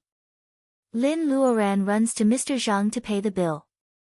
Baojia looks at the 4 watermelon-sized stones at her feet and feels helpless. Beauty, you have a good eye. The stones you picked are all round. Mr. Zhang glances at the stones picked out by Lin Luoran and gives a very pertinent comment. Everyone laughs. It can be seen that most of them are kind and not mocking. This is the advantage of beauty. Lin Luoran can't help blushing. She runs to Baojia with a blushing face. Let's cut it here. I don't know how to open it when we go back. Baojia rolls her eyes. It seems that she will lose face with her friend today. What can she get from the 500 yuan jade? Thinking so, Baojia still helps Lin Luoran to carry the stones. Lin Luoran feels that she has grown a lot recently. She can carry 1 stone in one hand without feeling heavy. Baojia carries the bag in one hand and only 1 stone in the other. Mrs. Chui steps forward. Oh, how can you men let 2 little girls carry stones here? Then she helps Baojia to carry the remaining stone. Her words make all the men present sweat. There is also a cutting equipment in the place where raw materials are sold. Lin Luoran puts down her 2 stones. She feels that Mrs. Chui looks dark and fat, but she looks nice. Baojia also smiles gratefully to Mrs. Chui. Mrs. Chui is rich. She can't have any plot for these 2 grassroots girls. Naturally, she is sincere to help them. Everyone is embarrassed by Mrs. Chui's words. At this time, they all ask Mr. Zhang to help the 2 little girls cut the stones. Lin Luoran knows the stones she picked by herself. They are watermelon-sized stones. If they are cut in the middle by Mr. Zhang, there will be nothing left. She is about to negotiate with Mr. Zhang when Lu Jing comes out of the workshop. Seeing them huddled together, he pushes his glasses. Are you still here? Baojia glares at him. Luoran and I are cutting stones for fun. She is too embarrassed to say that they are cutting stones. Lin Luoran doesn't care. Seeing that Lu Jing is here, she says generously, Mr. Lu, do you accept jade raw materials? Before Lu Jing could say anything, Ellie and Lianping followed him out. Ali was also here to cut open the stone. Recently, the price of jade raw materials had skyrocketed. Many companies could not afford to buy jade raw materials directly. The most important thing was that you couldn't buy the goods even if you had the money. Stone gambling was full of uncertainties, but it was also a way for the jewelry company to relieve the supply pressure. Fortune House also wins a batch of raw materials this time, but Ellie doesn't get any jade today. Tens of millions of yuan are wasted. Everyone is angry. Looking at the shabby Lin Luoran and Qin Baojia who humiliates her in public, Ellie can finally vent her anger. Even a 5 million yuan stone is white. How can there be jade in 500 stones? do you think jadeite is as cheap as mud in your hometown? Ai Li raised the corner of her mouth, looking very arrogant. Before Lin Luoran says anything, she offends Mr. Zhang again. Although everyone knows that cutting raw stones worth 500 yuan is just for fun, Ellie's words mean that all the raw materials sold here are not good. Mr. Zhang is afraid that people will talk about this batch of raw materials because there is not much jade in them. He is very dissatisfied with Ellie's words. Although Fortune House is a big business, all the people here are in the jewelry business. They are rivals in the same trade, so they don't have to listen to Ellie. Most of them don't like Ellie's sarcasm. Everyone has the same thought. They are still smiling, but they unconsciously turn their faces to Lin Luoran and Baojia. Beauty, I haven't had enough today. If there is jade in these 500 yuan, can you sell it to me? Fatty Chui's face is full of wrinkles when he smiles. He looks quite cute at this moment. Lin Luoran despises herself in her heart. Seeing that someone is speaking for her, she immediately changes her opinion of him. My surname is Lin, and I am Baojia. You should know her. Lin Luoran has been called Beauty all the time, so she has to introduce herself. Fatty Chui nods, yes, of course. Who doesn't know the great designer Qin? Right, madam. Ellie just says that there is no jade in 500 yuan. Fatty Chui immediately says that he wants to buy the cut jade. He is not only helping Lin Luoran out, but also trying to please Mrs. Chui. Mrs. Chui glares at him. Everyone laughs. It seems that the couple is very loving at other times, even though they gamble on stones. Ellie has more vicious words to say, but no one pays attention to her. She holds Li Anping's hand and pinches Li Anping's arm until it is bruised. Her anger turns into laughter. Let's just watch here. You can get jade from 500 yuan. Miss Lin will really be a magic hand in the industry in the future. Even a god can't tell an inch of jade. This is obviously a compliment. Lin Luoran doesn't want to talk to her now. Facts speak louder than words. She puts the jade in front of her. Miss Lin, do you want to cut or rub these 2 stones? Of course. I will tell you where to cut. Mr. Zhang, can you help me? Lin Luoran pretends to be curious. She picks up the pen handed to her by Mrs. Chui and draws a line on 2/3 of the watermelon stone. Mr. Zhang says yes and points the cutting knife at the line Lin Luoran says. Hiss. The cutting knife cuts the raw stone, making a harsh sound. Stone dust splashes everywhere. Originally, everyone has no expectation for the stone of 500 yuan. To put it bluntly, it is better to look at the 2 beautiful women with different styles. However, after being ridiculed by Ellie, everyone is looking forward to a miracle with Lin Luoran's stone. Even if there is a little jade in it, it will be a slap in the face of the daughter of Fortune House. As the owner of the stone, Lin Luoran is also a little nervous. Although she has known the result, it doesn't mean that she can face it calmly. After all, this is just a raw stone the size of a watermelon. No matter whether people want it to have jade or not, it will take a while to cut it. The buzzing sound of the cutting knife stops, and the raw stone is cut in 2. People present can't help but look at the larger stone first. It is all white. This stone really can't have jade. Everyone knows that they can't expect it, but at this time, they feel a little disappointed for some reason. Only Ellie laughs. The poor are not ridiculous. It is ridiculous to daydream about getting rich in a day. Before Lin Luoran says anything, Mr. Zhang raises his eyes and says, Miss Ellie, don't talk nonsense. Miss Lin's stone has a jade.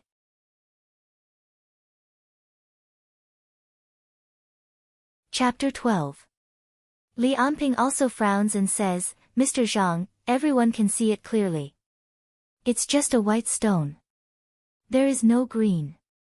Even Baojia doesn't believe that the stone can rise in value. Only Lin Luoran, the owner of the stone, and Mr. Zhang, the former owner, are sure that the stone does rise in value. Because of the angle and common sense, everyone's eyes are on the bigger one. Seeing that no one believes him, Mr. Zhang's hands are shaking. He picks up the small piece and brushes off the dust on it. Everyone's eyeballs almost fall out, green. Mrs. Chui can't believe it. It's apple green, close to the ice type. Mr. Zhang nods and gives a rough judgment. His hands are shaking. On the one hand, it's because of the precision of the cut. On the other hand, he is a little regretful. This stone has been in the yard for at least 5 years. My God, such a good material has been exposed to the wind in the yard for 5 years. Why didn't he think of cutting everything? Shopkeeper Zhang poured some water on the cut surface of the stone, and now the breathtaking green color was finally revealed in its entirety. The cut surface of this piece of jade actually looked so wonderful. The whole cut surface was full of green, forming a round cut surface with a diameter of 15 centimeters. It could also be that this stone in the courtyard was exposed to the wind and rain. If anyone was bored and casually rubbed it, the green that was so close to the outer shell would definitely be rubbed out. Baojia laughs the most happily. Luoran, you got a good deal. Ali did not give up. She sneered and said, it's better to cut a line than choose a side. It's too early to laugh. Fatty Chui looks at the green. It seems that the water level is good. If it is a little bit thicker, a bracelet can definitely be cut out from the center. 1 million. Miss Lin, do you want to sell it? Fatty Chui asks happily. That's the way of doing business. Only with risks can there be gains. If only a thin piece is cut out, Fatty Chui can only blame himself. The capital of 500 yuan is 1 million after one cut. The value has increased by 2,000 times. Baojia knows the risk of stone gambling. It is widely known in the industry that one cut makes one rich and one poor. She also knows Lin Luoran's situation. She thinks 1 million is enough. Lin Luoran receives Baojia's hint and gives her a reassuring look. Mr. Zhang, can you help me cut out the whole stone? This jade has more than one layer. Lin Luoran decides to cut it out and sell it. Then you can't cut it anymore. You have to rely on rubbing the stone. Boss Zhang didn't let others take over and still rubbed the stone by himself. Those in this line of work were obsessed with these raw stones, which was not something that laymen could understand. It was very common for big bosses to personally cut open the stones. Lin Luoran smiles at Fatty Chui apologetically. If Mr. Chui still wants it, I will sell it to you first. Fatty Chui waves his hand and doesn't care. Although it will be much more expensive if he buys them after they are all unraveled, there is no risk at all. He buys and sells openly. Everyone hoards good materials. Fatty Chui will only complain that there are too many of them. Rubbing stones was a delicate job, so it naturally took much longer than cutting stones. However, the people present were all in this line of work. Many of them had spent a few days studying how to cut stones, so they could afford to wait. While Boss Zhang is rubbing the stone, Fatty Chui and Mrs. Chui start to talk with Lin Luoran. The others are also talking about this year's public bid in Myanmar. A piece of violet jade was sold at a sky-high price of nearly 200 million yuan. Lu Jing also says, there is too much hot money in this year's Myanmar public bid. Wenzhou Group and Shangxi Boss all chartered flights to increase the hype, which made us jewelry makers cry and laugh at the same time. Lin Luoran doesn't understand these things at all, so she just listens with a smile. Baojia can still say a few words. Mrs. Chui sees that they can't talk, so she changes the topic to beauty and skincare. Sister, how did you take care of it? Mrs. Chui is dark-skinned and works in the material yard all year round. She is a woman and a man. She is very envious of Lin Luoran's smooth skin. Lin Luoran is embarrassed. She can't tell Mrs. Chui that she became like this because she ate a magical fruit, can she? Ellie and Lianping stand outside the crowd. All women love to be beautiful. In fact, she also wants to know how Lin Luoran did it. It has only been a few days. How can she get such an effect without changing her skin all over? Li Anping is very upset. Just now, a boss has offered a price of 1 million yuan for Lin Luoran's stone. If he had 1 million yuan earlier, he could have bought a house in our city. If Lin Luoran was as beautiful as she is now, would he be willing to leave her? Ellie and Li Anping have their own thoughts, but Baojia helps Lin Luoran out. Mrs. Cui, Luoran told me that eating more green vegetables and having enough sleep will make my mood better. My skin will naturally be better. Mrs. Cui glares, don't call me Mrs. I don't want to listen to such elegant words. Just call me Sister Wang. Fatty, we will also buy vegetables from old farmers. If the vegetables have been sprayed with pesticides, you will be in trouble.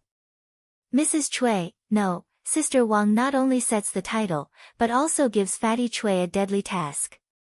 Fatty Cui gets the order from his wife. He almost agrees with her, which makes Lin Luoran and Baojia laugh. The few of them chatted and laughed, and time slipped away unknowingly. It is a good material. Miss Lin, you picked it well. I have nothing to say. The one who spoke was Boss Zhang, who had been working hard. While everyone was chatting, Boss Zhang had already cut out the whole piece of jade material. Hearing that it is a good material, everyone gathers around to have a look. It is not Lin Luoran and Baojia who run in the front, but Ellie and Li Anping, both of them are unwilling to give up. What appears in front of everyone is a piece of jade with a base of 13 or 14 centimeters and a thickness of 7 or 8 centimeters. It is round at the bottom and small at the top. This is the shape of the raw stone. It seems that after peeling off the outer layer, the inside is basically jade. After the jade is washed in a basin, it shines in the sun. Although it is apple green, the type has reached the ice type. It has a good head, no cracks, and no obvious spongy in the middle. It is indeed a good material. Someone is calculating how to cut the material. The small side is not the tip of a cone, but the arc of a big circle. How many bracelets should they take out? How many egg noodle and other ornaments can they take out from the rest? 4 million yuan. It is a boss with a Guangzhou accent. Nobody knows why he comes to our city inland to look for goods. Sister Wang puts her hands on her hips and says with contempt, you think the little girl is ignorant? How dare you ask for 4 million yuan? I offer 5 million yuan. The Guangzhou boss is exposed, but he doesn't get angry. He feels helpless about Sister Wang's offer of 1 million yuan. He says in Mandarin with a Cantonese accent, Miao, how can you do business like this? The Guangzhou boss accidentally calls out Sister Wang's maiden name. Seeing that Fatty Cui is rubbing his hands, he can only leave, rubbing his nose. Husband and wife soldiers going into battle, wasn't this bullying? Lu Zheng also seems to be interested in this material. Seeing that the Guangzhou boss stops bidding, he offers 5 million yuan. It is a lie to say that they are not excited. Money moves people's hearts. There are not many chances to get 5 million yuan for free, except for winning a lottery. Lin Luoran smiles happily. Baojia murmurs to herself. She completely forgets that Lin Luoran has chosen 2 raw stones for her. She is just happy for her friend. She feels that Lin Luoran's bitterness is finally over. As for Li Anping, every increase in the price is like cutting off his flesh. After he got together with Ailey, he only looked good on the surface. Although Ailey often gave him branded clothes, he still had to return the gifts. In just half a month, other than a pile of clothes that he could only wear, he had used up all his cards. Now, he was in negative equity.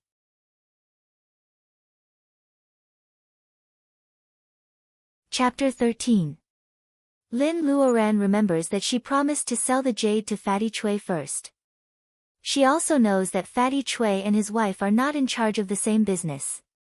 Otherwise, she can sell it to Sister Wang.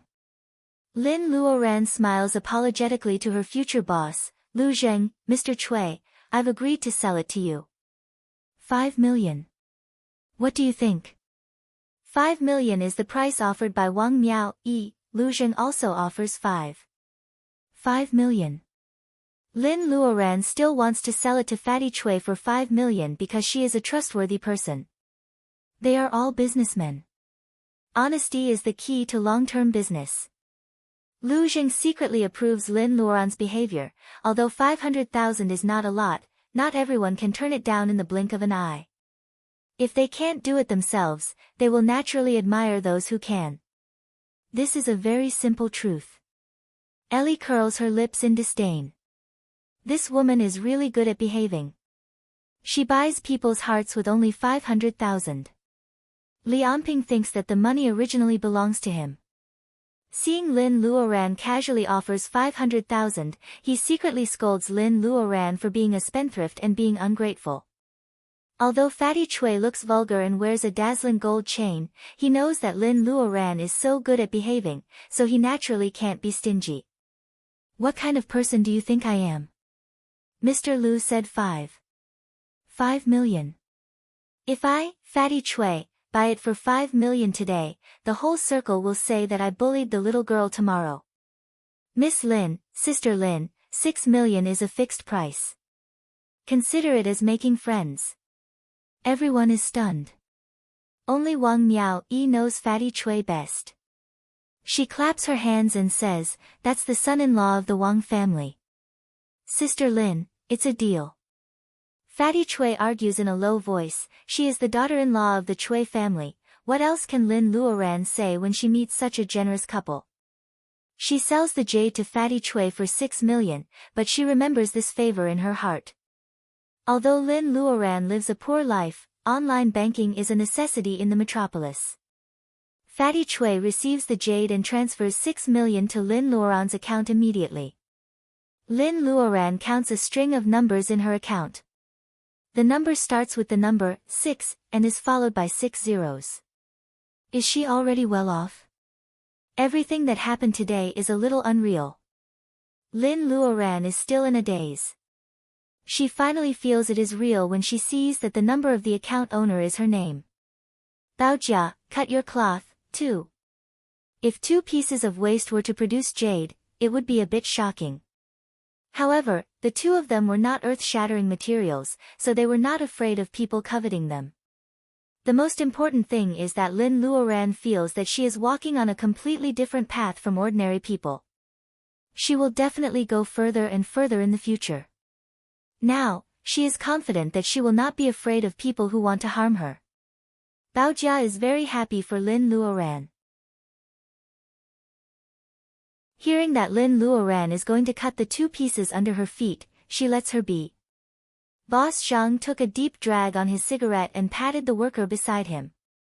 Boy, go help designer Qin move the stones. I, old Zhang, want to get some luck from Miss Lin and cut a few more times. A raw stone of Baojia is put on the cutting machine. Mr. Zhang asks Lin Luoran where to cut it. In his eyes, Lin Luoran is unbelievably lucky today. One side of the stone is white and the other side is green jade. The difference is not even 1 centimeter. Lin Luoran's line is really amazing. Lin Luoran knows the situation of this stone, but it is already under Baojia's name, so she asks Baojia for her opinion. Baojia doesn't expect the stone to produce jade, so she asks Mr. Zhang to cut it from the middle. Mr. Zhang aims at the middle line. As expected, after cutting, both sides are white, without any green. He cuts the stone again. The watermelon-sized stone becomes the size of a big orange, and it is still white. Obviously, there is no hope for this stone. Ellie also breathes a sigh of relief. She says to Li Anping, some people really think that they are the hand of God. This time, Lin Luoran takes a deep look at her. Lin Luoran's eyes are clear. She is dressed cheaply, but she is as beautiful as the bright moon. At first glance, Ellie feels a sense of inferiority. This is also the reason why Ellie is so mean today. Lin Luoran, the rival in love she disdained a few days ago, has changed so much in the blink of an eye. Baojia doesn't care. Anyway, Lin Luoran gets 6 million yuan, which makes her happier than herself. She takes the initiative to move the remaining stone to the cutting machine. She wants to finish the cutting as soon as possible so that she can celebrate with Lin Luoran. This time, Lin Luoran asks Mr. Zhang to cut from 3 centimeters on one side. Seeing Baojia's cautiousness, everyone is curious. Can this stone produce jade? They all stare at the waste in Mr. Zhang's hand. Alas, how can it be? 500 yuan can produce a 6 million yuan jade material. The Cantonese guy says in his heart. Baojia's friend is interesting. This is what Lu Jing thinks. Everyone has their own thoughts. Finally, Mr. Zhang cuts the stone. What the hell? It's green again. The Cantonese guy exclaims. He even forgets to speak Mandarin. Cantonese comes out, and only the word, green, can be heard. Will you sell it for 500,000 yuan, miss? The Cantonese guy comes to himself and offers a price. Lin Luoran says to Baojia with a smile, let's cut it all out. Baojia is stunned. She doesn't realize that it is the stone under her name. She nods repeatedly. The expression on Mr. Zhang's face is very complicated. It is a happy thing that the stone in his field has jade. If he is happy, he will sell such a good stone for 500 yuan each. Lianping is stunned. How can the woman who has lived with him for so many years suddenly have the ability to turn stone into jade? Lin Luoran, you hid it from me for so long. Lianping's doubts turn into resentment in the end. Ellie doesn't even want to watch it anymore. The longer she stays, the more embarrassed she is. She pulls Lianping away without looking back. Baojia's jade material is also cut out by Mr. Zhang. It is not as big as Lin Luoran's. It is the size of an orange, but it is quite round. The Cantonese guy raises the price to 1.8 million yuan. Baojia and Lin Luoran both want to sell it to him. However, Lu Jing pushes his glasses and adds another 200,000 yuan. Of course, he won't let the fat water flow out. However, this is not the most lively place. Fatty Chui and others have already run to the pile of watermelon stones in the yard that no one has paid attention to for hundreds of years and start to fight for them. 500 yuan each, I will buy them all. Fatty Chui shakes the fat on his neck and spreads his hands to protect the raw stones like the wings of an eagle. Fatty Chui, don't be too greedy. I will pay 600 yuan. Mr. Zhang's expression changes. He throws the cigarette butt on the ground and steps on it to put it out. Pooh! Do you all think I am a fool? Lin Luoran and Baojia look at each other and smile. Now the value of Mr. Zhang's pile of waste stones will double. It is really hard to say whether Mr. Zhang will sell it or not. Looking at the stone under her feet that has not been cut, Lin Luoran feels lucky that she didn't cut all of it. Otherwise, these people will all go crazy. After some polite greetings, Lin Luoran and Baojia walk out of the gate of the stone factory with a pile of business cards in hand. Now they all say that she is the goddess of luck. They leave their contact address so that she can sell good stones to them in the future. Lin Luoran puts the raw stones in her hand in the trunk. It is not a good idea to keep them here. She should take them back first. Lu Zheng is also going back. Looking at the two happy girls, he asks hesitantly, Miss Lin, are you going to be a professional stone gambler in the future? Of course not. A proper job is the right thing to do. Mr. Lu, are you regretting? Lin Luoran smiles. What she says is not true. The Reiki of emerald seems to be useful for beads. Before she knows it clearly, she can have a job in the jewelry industry. Isn't it good for her? If Lin Luoran wants to be a professional stone gambler, her 6 million yuan will not help her much. She can't even afford a big stone. Lu Zheng is also worried that Baojia's friend will lose her mind. Hearing what she says, he naturally has no objection. He reaches out his hand to Lin Luoran, goddess of luck, welcome to work in Lu's company in advance. Lin Luoran shakes hands with Lu Zheng frankly and generously. They are in different directions, so they naturally say goodbye here. Baojia has been calm all the time, not like someone who has just won 2 million yuan. Lin Luoran is still thinking that Baojia has really seen the world, unlike her, whose heart is still pounding. Unexpectedly, when the car enters the city, Baojia hits the steering wheel halfway. Who would drive a Japanese car with 2 million yuan? I will buy a BMW tomorrow. Luoran, I love you so much, ha ha ha.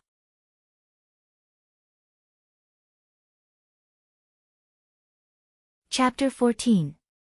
The two of them make a table full of dishes, such as tomato salad, boiled cabbage, stir-fried spinach, red, smooth and tender fish in hot chili oil, and twice-cooked pork with garlic sprouts. Except for the meat, the vegetables are all produced by the space. Baojia whines while holding her stomach. I'm so full. Luoran, your cooking skills are getting better. Why don't you open a restaurant and be a chef instead of selling jewelry?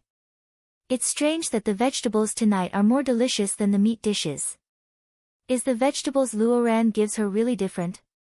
The next day, the two of them go to Lu's jewelry together for an interview. Lin Luoran is interviewing a saleswoman, and Baojia has resigned from Fortune House to apply for a designer position in Lu's.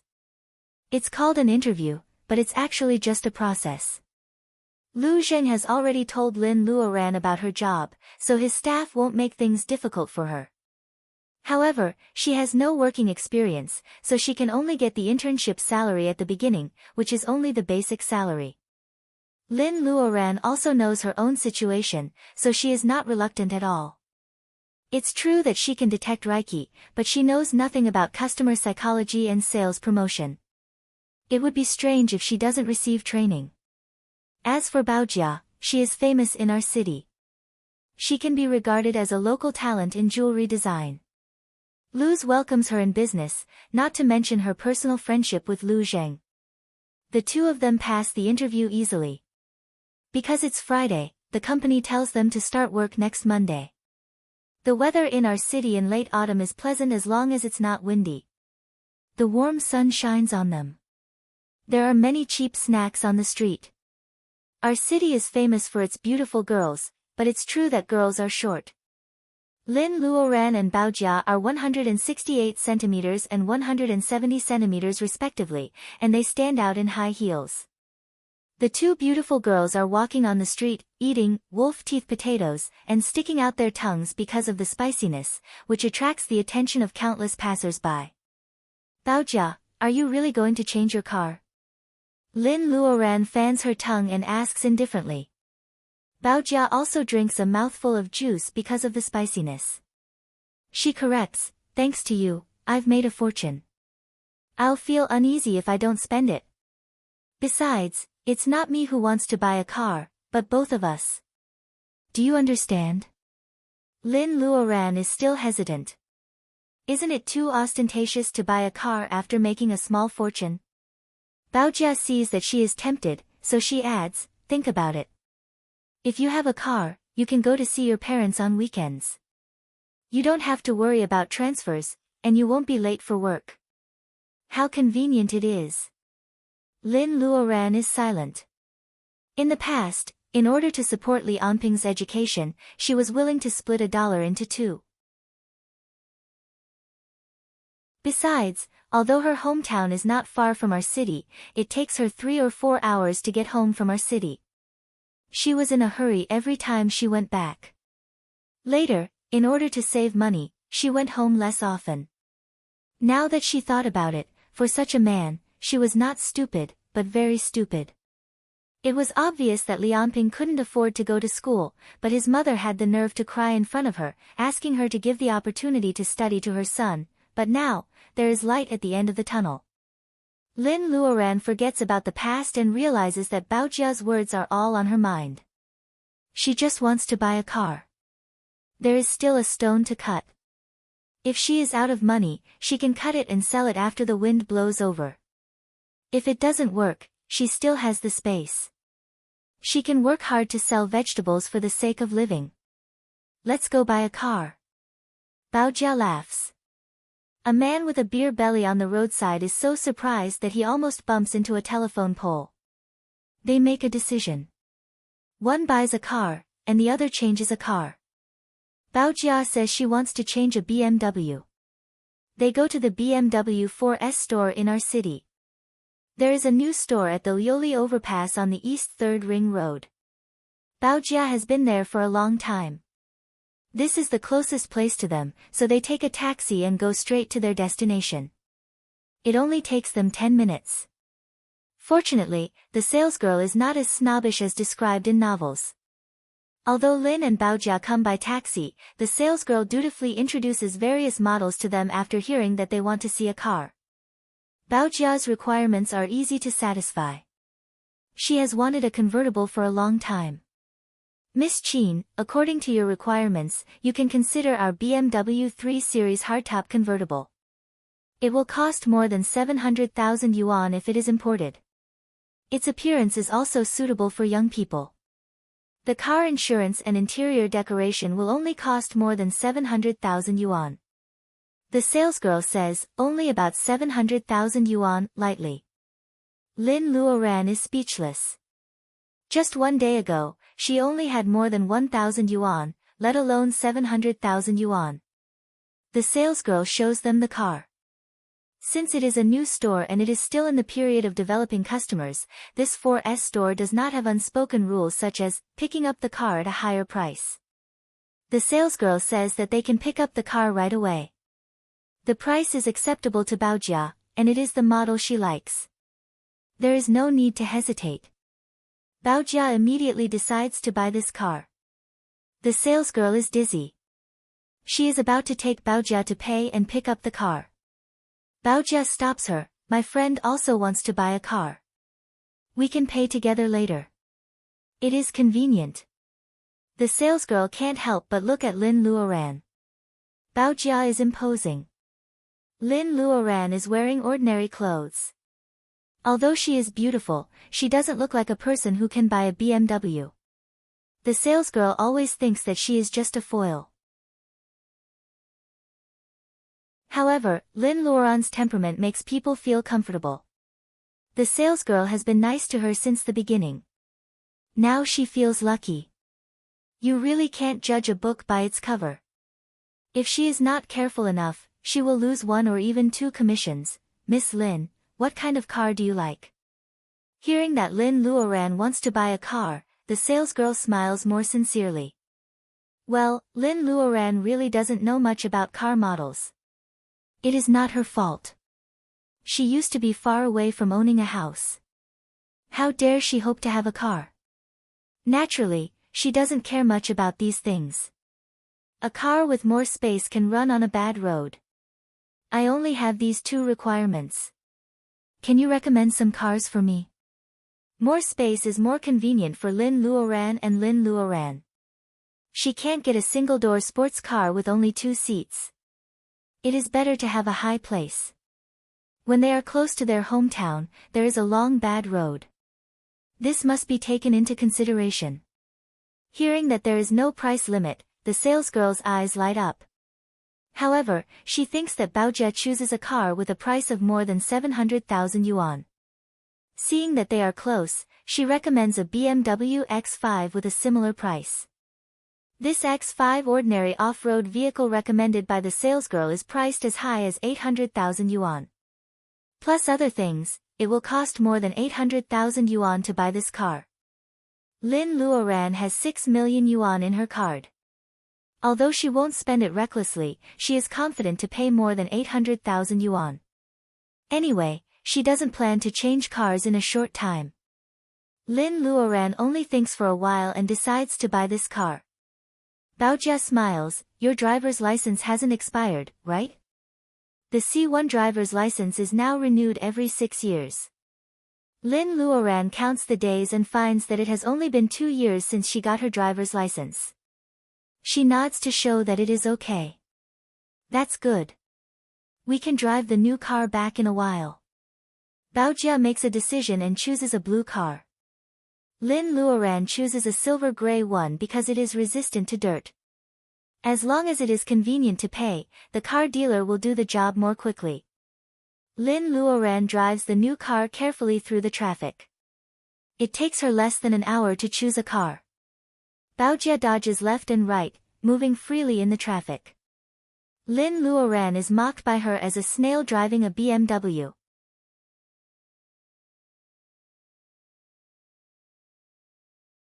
Chapter 15.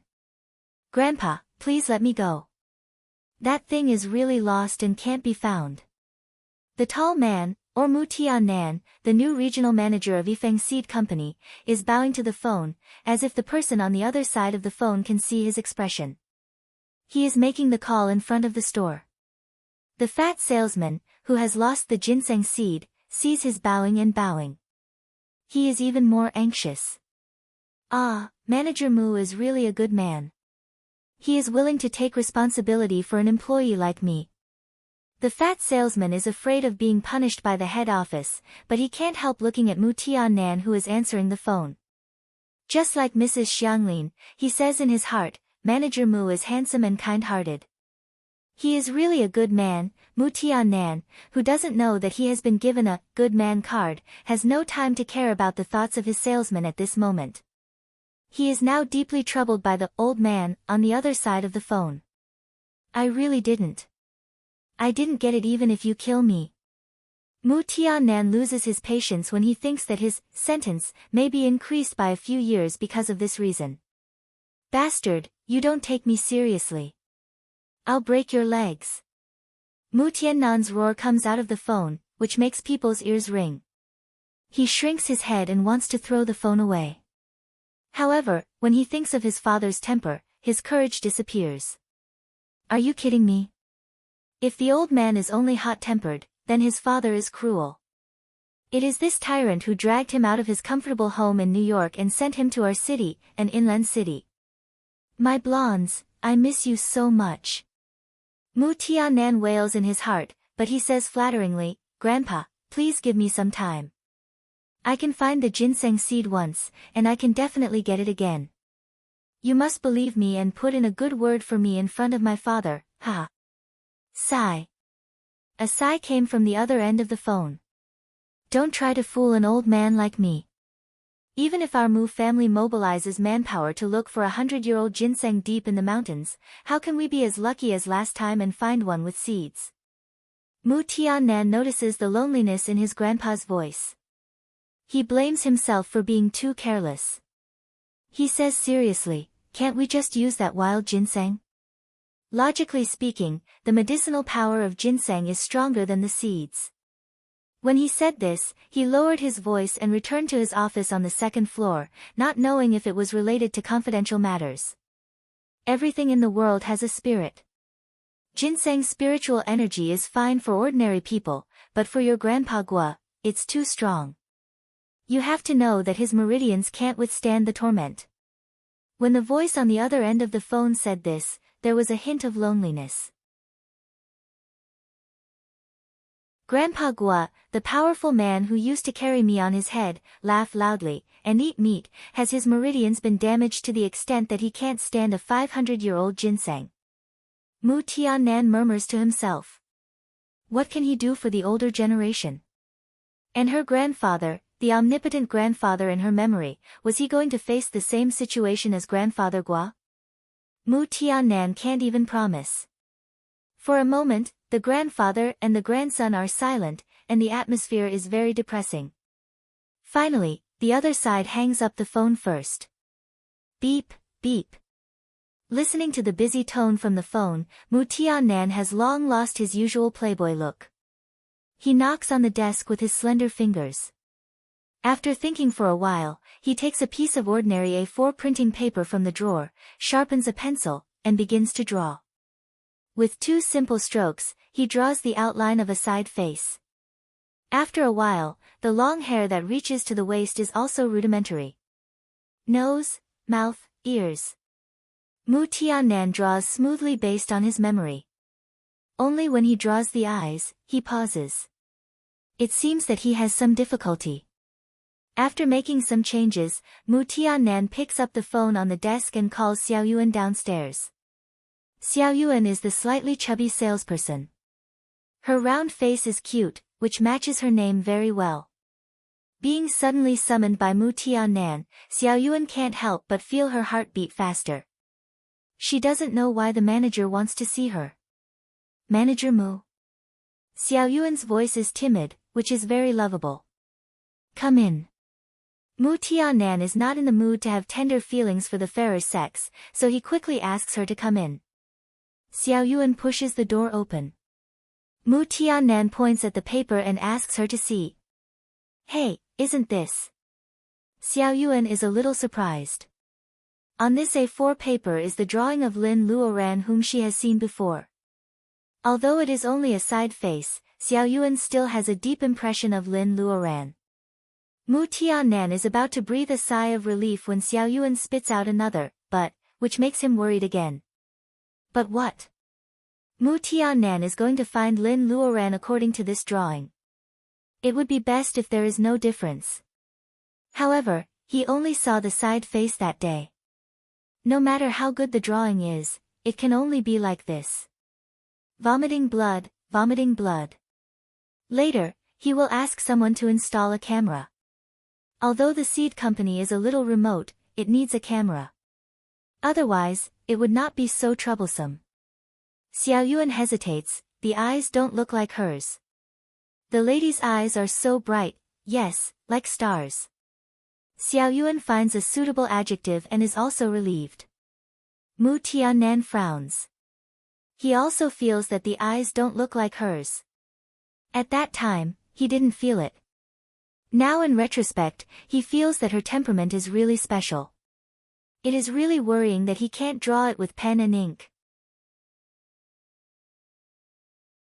After asking Xiao Yuan to leave, Mu Tianan thinks for a while and makes a phone call. I want to find someone. The other side agrees and says a few words. Mu Tianan says, yes, in our city. It's a woman. I have a portrait of her profile in my hand. I know it's difficult. Otherwise, why would I call you? The other side seems to be a little scared and agrees reluctantly. He doesn't need to guess to know that this is a hard job for them. Mu Tianan is silent for a while. He also feels that it is difficult for the other side, so he adds, don't worry. Although I drew it according to my memory, her eyes are very easy to recognize. They are very distinctive. The other side on the phone asks what the features are. Mu Tianan chokes out the words, like stars. He blushes a little. What kind of features is this? However, he can't find another more appropriate adjective. It is really embarrassing. The other side asks cautiously, if you find her, should I send her to your place? Mu Tianan finally scolds angrily, what nonsense are you talking about? Let me tell you, this time I am not hunting for a woman. It is the person that Grandpa wants. I will fax you the portrait later.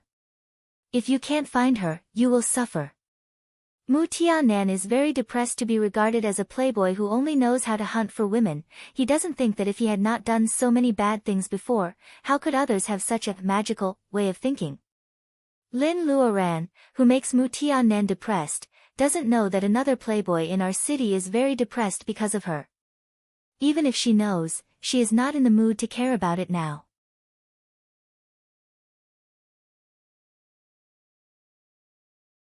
Chapter 16. Lin Luoran knows Baojia's character. Baojia's seemingly dislike is actually Baojia's way to celebrate for her. Baojia takes Lin Luoran to buy shoes and clothes, thick winter coats, silver stilettos, and black riveted boots. These are all luxuries that Lin Luoran could only look at on the bus to and from work when she was with Li Anping. In order to save for Li Anping's tuition and living expenses, Lin Luoran could only look at them through the window on the bus. Today, she buys all of them and enjoys shopping. This may seem vulgar to some people, but Lin Luoran begins to understand a truth. If a woman doesn't love herself, she shouldn't expect a savior to save her. In the afternoon, Lin Luoran still misses the space, so she doesn't accept Baojia's proposal. Instead, she insists on driving back to the place she rents. The community Lin Luoran rents belongs to the area of our city that is about to be demolished. Those who have a little ability have moved away. There are only some workers like Lin Luoran and a few aborigines who can't move away. Therefore, most of the cars in the community cost more than 100,000 yuan. When Lin Luoran drives the new BMW back to the community, those old men and women who are in the middle of digestion are all shocked. Hey, isn't this the girl who lives on the third floor of Unit 1? I heard from Mr. Li that her family is from the countryside. She used to live a hard life. How come she suddenly becomes beautiful and rich? The old woman holds her granddaughter in her arms and stops an old man who is also taking a walk beside her. She asks sourly. Alas, she is not as lucky as my daughter. With such a sharp chin, she doesn't deserve this blessing. The old woman thinks unwillingly. The old man rolls his eyes and covers the ears of his grandson in his arms. He lowers his voice and says mysteriously, she got rich overnight. Maybe she has a boss. Young people nowadays can't bear hardships at all. The old woman pats him and says, you are digging your own grave. How can you say such words in front of a child? If you lead my girl astray, I will kill you. While they are gossiping, Lin Luoran is still packing up things in the trunk. She hears these malicious speculations clearly. Since she ate the mysterious fruit, she has been sweating. Others can only see the changes in her appearance. What they can't see is that her eyes can see Reiki and she can see the thin legs of ladybugs on leaves a few meters away. As for her ears, she can hear the sound of flies flapping their wings a few meters away if she wants. After packing up things and locking the car door, Lin Luoran pretends not to hear the old people's gossip and goes upstairs. Unfortunately, she had just taken a few steps when the little girl named Nyo Nyo wriggled in her grandmother's arms and asked loudly in a childish voice, Grandma, what do you mean by having a relationship with the boss? Lin Luoran turns around and finds that the little girl is asking the old woman curiously with her round eyes. The old woman is covering the little girl's mouth tightly. She and the old man look at each other and slip away. Lin Luoran can only smile bitterly. She can dozen is. Lin can Luoran knows. She can. Luoran can. Luoran can. She bought a car because she was happy. Now it seems that it is not suitable for this community. Lin Luoran doesn't dislike the place where she has lived for 3 years. It is just that this is an old house. There are not many parking spaces. She has to occupy the aisle to park the car. It will be a big problem in the future. Baojia's suggestion of buying a house seems to be very prescient. It needs to be put on the agenda. Thinking about this, Lin Luoran opens the door with bags of all sizes. She tries her best to get in. Her physical strength is improved. She doesn't feel tired after walking for a long time. The first thing she thinks of is to go to the space to have a look. However, she is used to looking around the house. Why does she feel that something is wrong? Well, the cup on the table. Lin Luoran is a very organized person. She will definitely put the cup back in the kitchen after drinking water. She remembers that she put the cup back when she left yesterday. How come the cup is not only on the table but also filled with half a cup of water? Lin Luoran goes to the bedroom and opens the wardrobe. She finds that the clothes are turned over. Was it stolen? No, the most valuable TV series is still on the TV cabinet. The second most valuable second-hand computer is still in the bedroom. If a thief came, why didn't he steal it? Lin Luoran runs to the lock. There is no trace of someone breaking the door. Otherwise, she should have been alert. It is easy for Lin Luoran to connect these clues together. The cup on the table is like a person who was tired after looking for something at home. He poured a cup of water and even rested on the sofa for a while. The lock is not pried. It seems that the person entered the door with a key. He didn't take the TV series away. He seems to know that there are more valuable things in her house. Before yesterday, she was poor. She only earned 6 million yuan and an uncut raw stone yesterday. But who knew these things? Lin Luoran suddenly has a suspect, Li Anping. He has the key and he knows that she has made 6 million yuan. He even knows that her bankbook used to be in the wardrobe. Lin Luoran sneers. What he doesn't know is that her life has changed dramatically since she was dumped. With the portable safe in the space, she has moved all her documents and bank cards into the safe. She even took the bank book with no money that matched the bank cards. Lin Luoran figures it out. Somehow, she doesn't hate him. Instead, she feels it is a little funny. She didn't go home last night. She took the bank book and the card with her. The raw stone is still in Baojia's house. Lianping probably came here today before she went home. After searching for a long time, she finds nothing. Lin Luoran really wants to see the man's embarrassing look. Although she is happy, in order to prevent this fly from coming to her door again, she has to move. Before that, Lin Luoran decides to change the lock first. Professional unlocking and changing the lock, please dial 138. There are several notes like this on the door of Lin Luoran's house. She takes out her new mobile phone and wants to ask someone to change the lock. However, the phone in her hands suddenly rings. It is a beautiful whirring sound. The phone is shining with a metallic luster. The caller ID starts with 02. Well, it is the landline number. It is a little familiar. Lin Luoran answers the phone with confusion. A familiar loud voice comes from the other end of the phone. Luoran, come back quickly. Something big happened at home. Something big happened at home.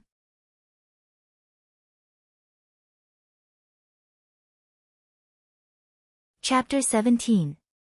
Auntie, slow down. What's wrong with my parents? Does my father have high blood pressure or my mother is sick? The first thing that comes to Lin Luoran's mind is that one of her parents is sick, which is the most important thing in her mind. Auntie Li is puzzled by Lin Luoran's question on the other end of the phone. She hesitates for a while and then replies, "What are you talking about? Your parents are in good health. They are not sick." Lin Luoran feels scared and says, "Auntie, you scared me too. They are fine. Everything else is not a big deal. Don't worry. Tell me slowly." "Oh, you are such a girl.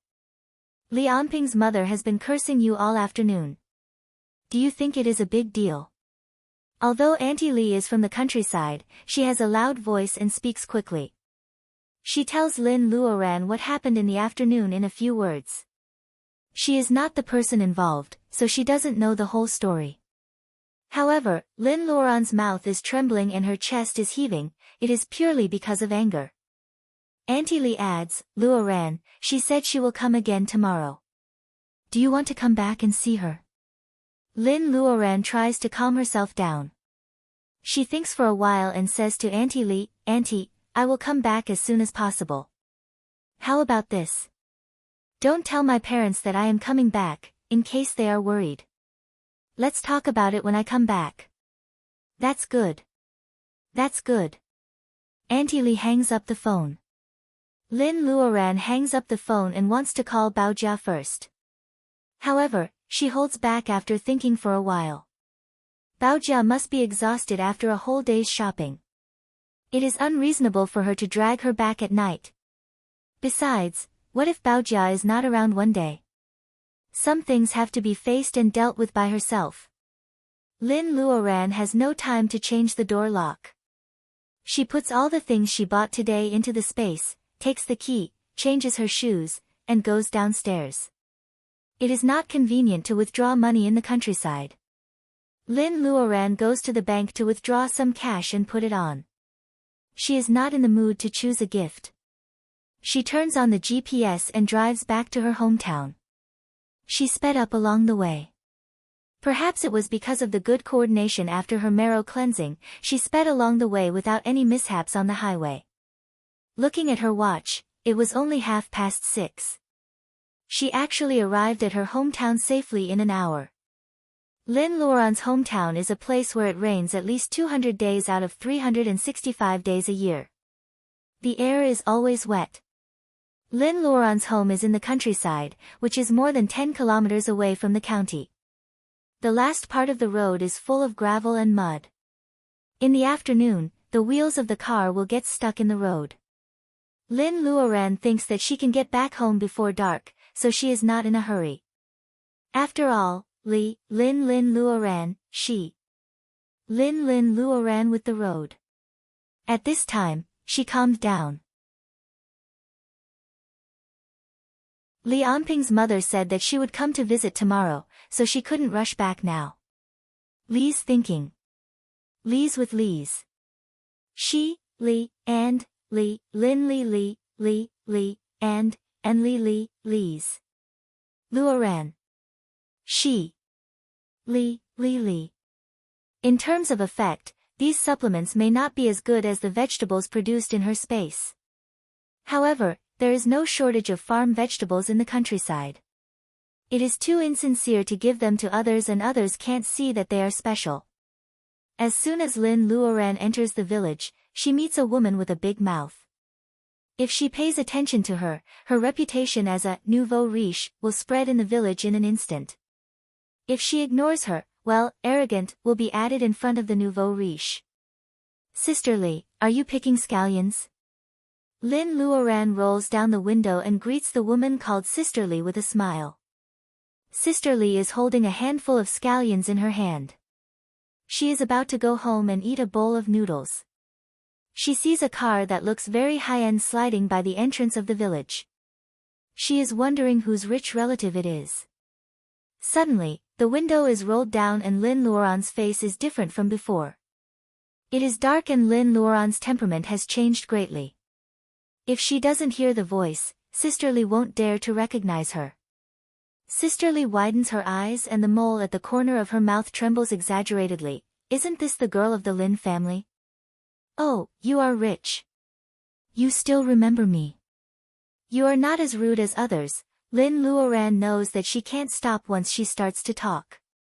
She interrupts her with a smile. I will go to Sister Li's house another day. It is dark. I have to go back today. What else can Sister Li say? She waves her hand and watches Lin Luoran drive away. As soon as Lin Luoran's car makes a turn, Sister Li spits on the ground fiercely. As Anping's mother said, that silly girl has also made a fortune. Bah, what a world. Sister Li is indignant with red eyes, but then she smiles again. I am going to send the message. There will be more fun tomorrow. She is not even in a hurry to cook the noodles.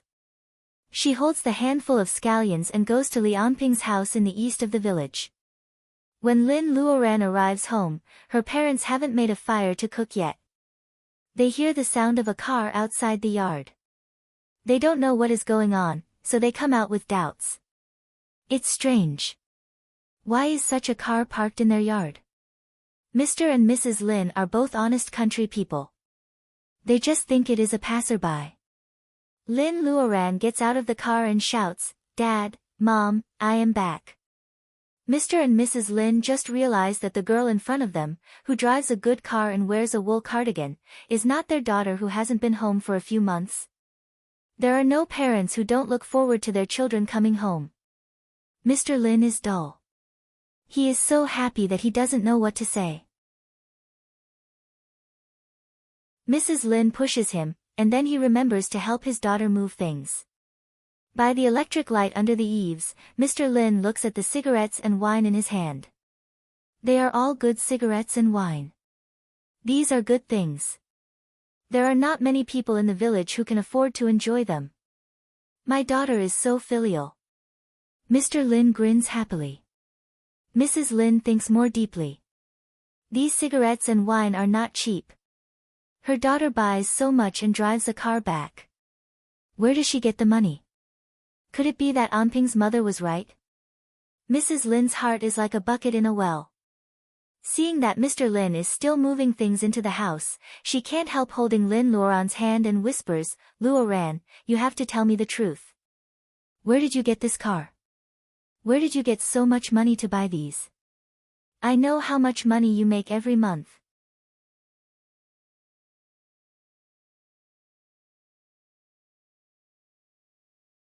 Chapter 18. Lin Luoran has a headache. As expected, Li Anping's mother has made up so many words to slander her that even her mother is on tenterhooks. Mom, how can your daughter go astray?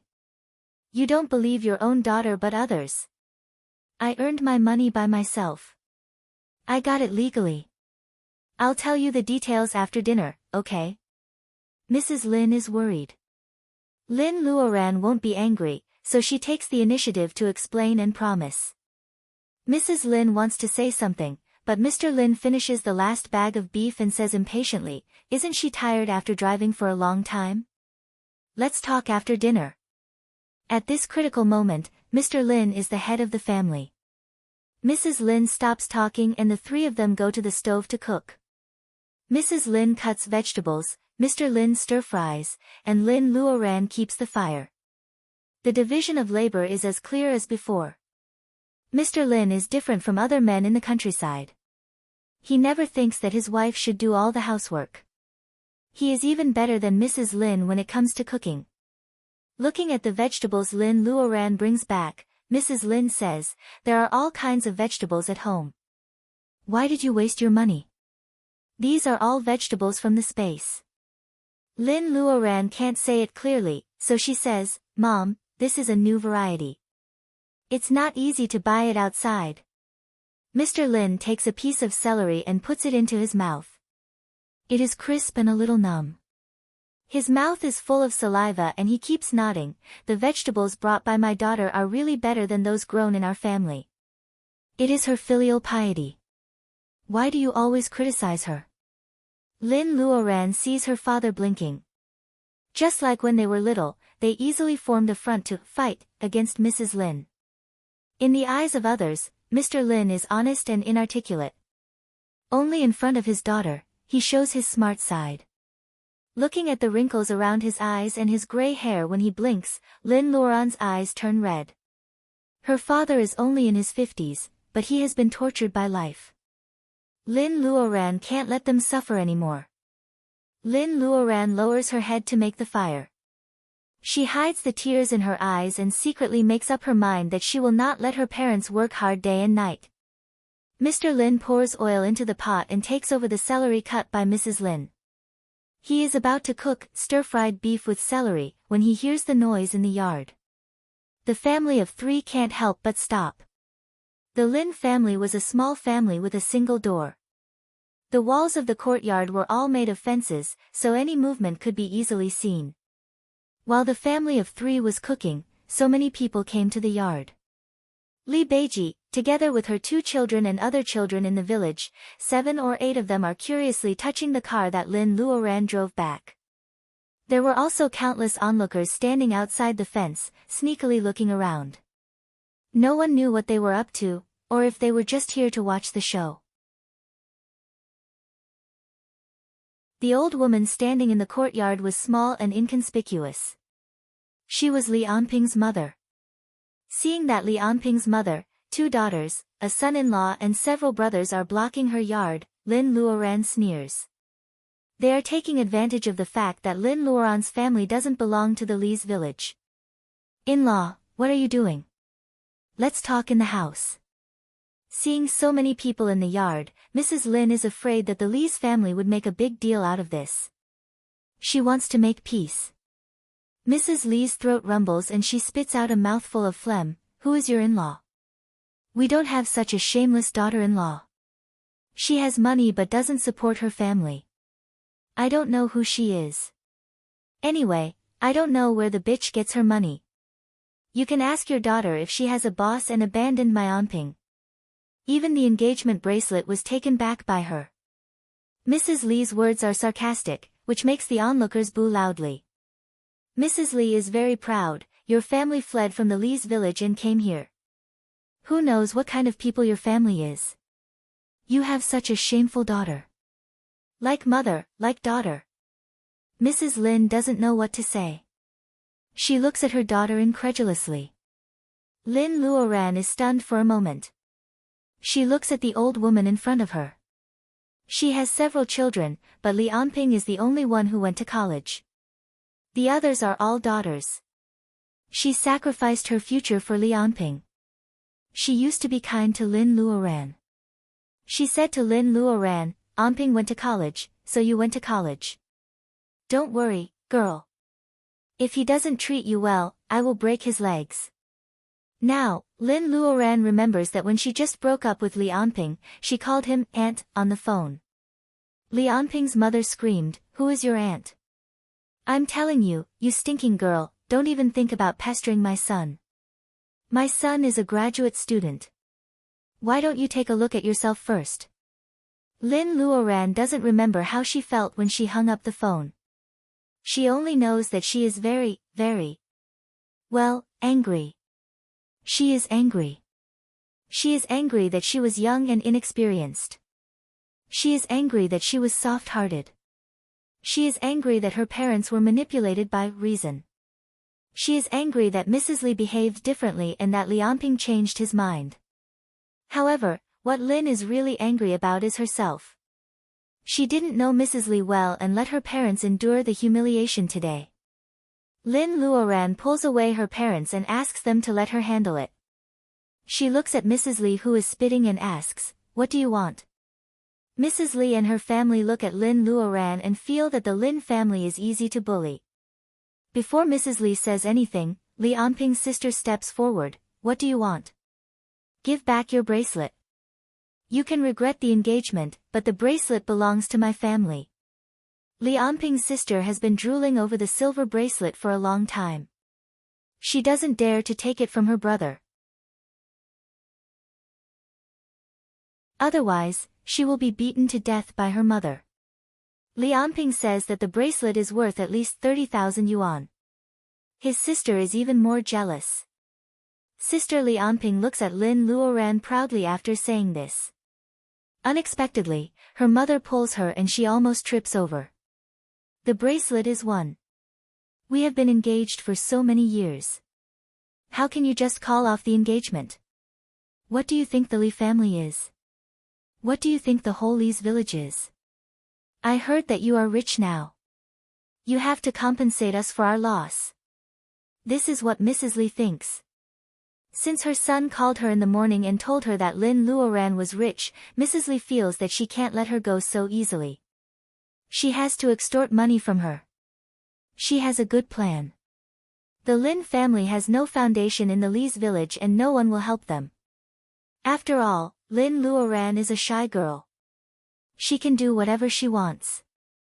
The villagers outside the fence are watching with interest. Only Auntie Li looks worried. Mrs. Li's nephews and sons-in-law are staring at her. Lin Luoran sneers and laughs angrily.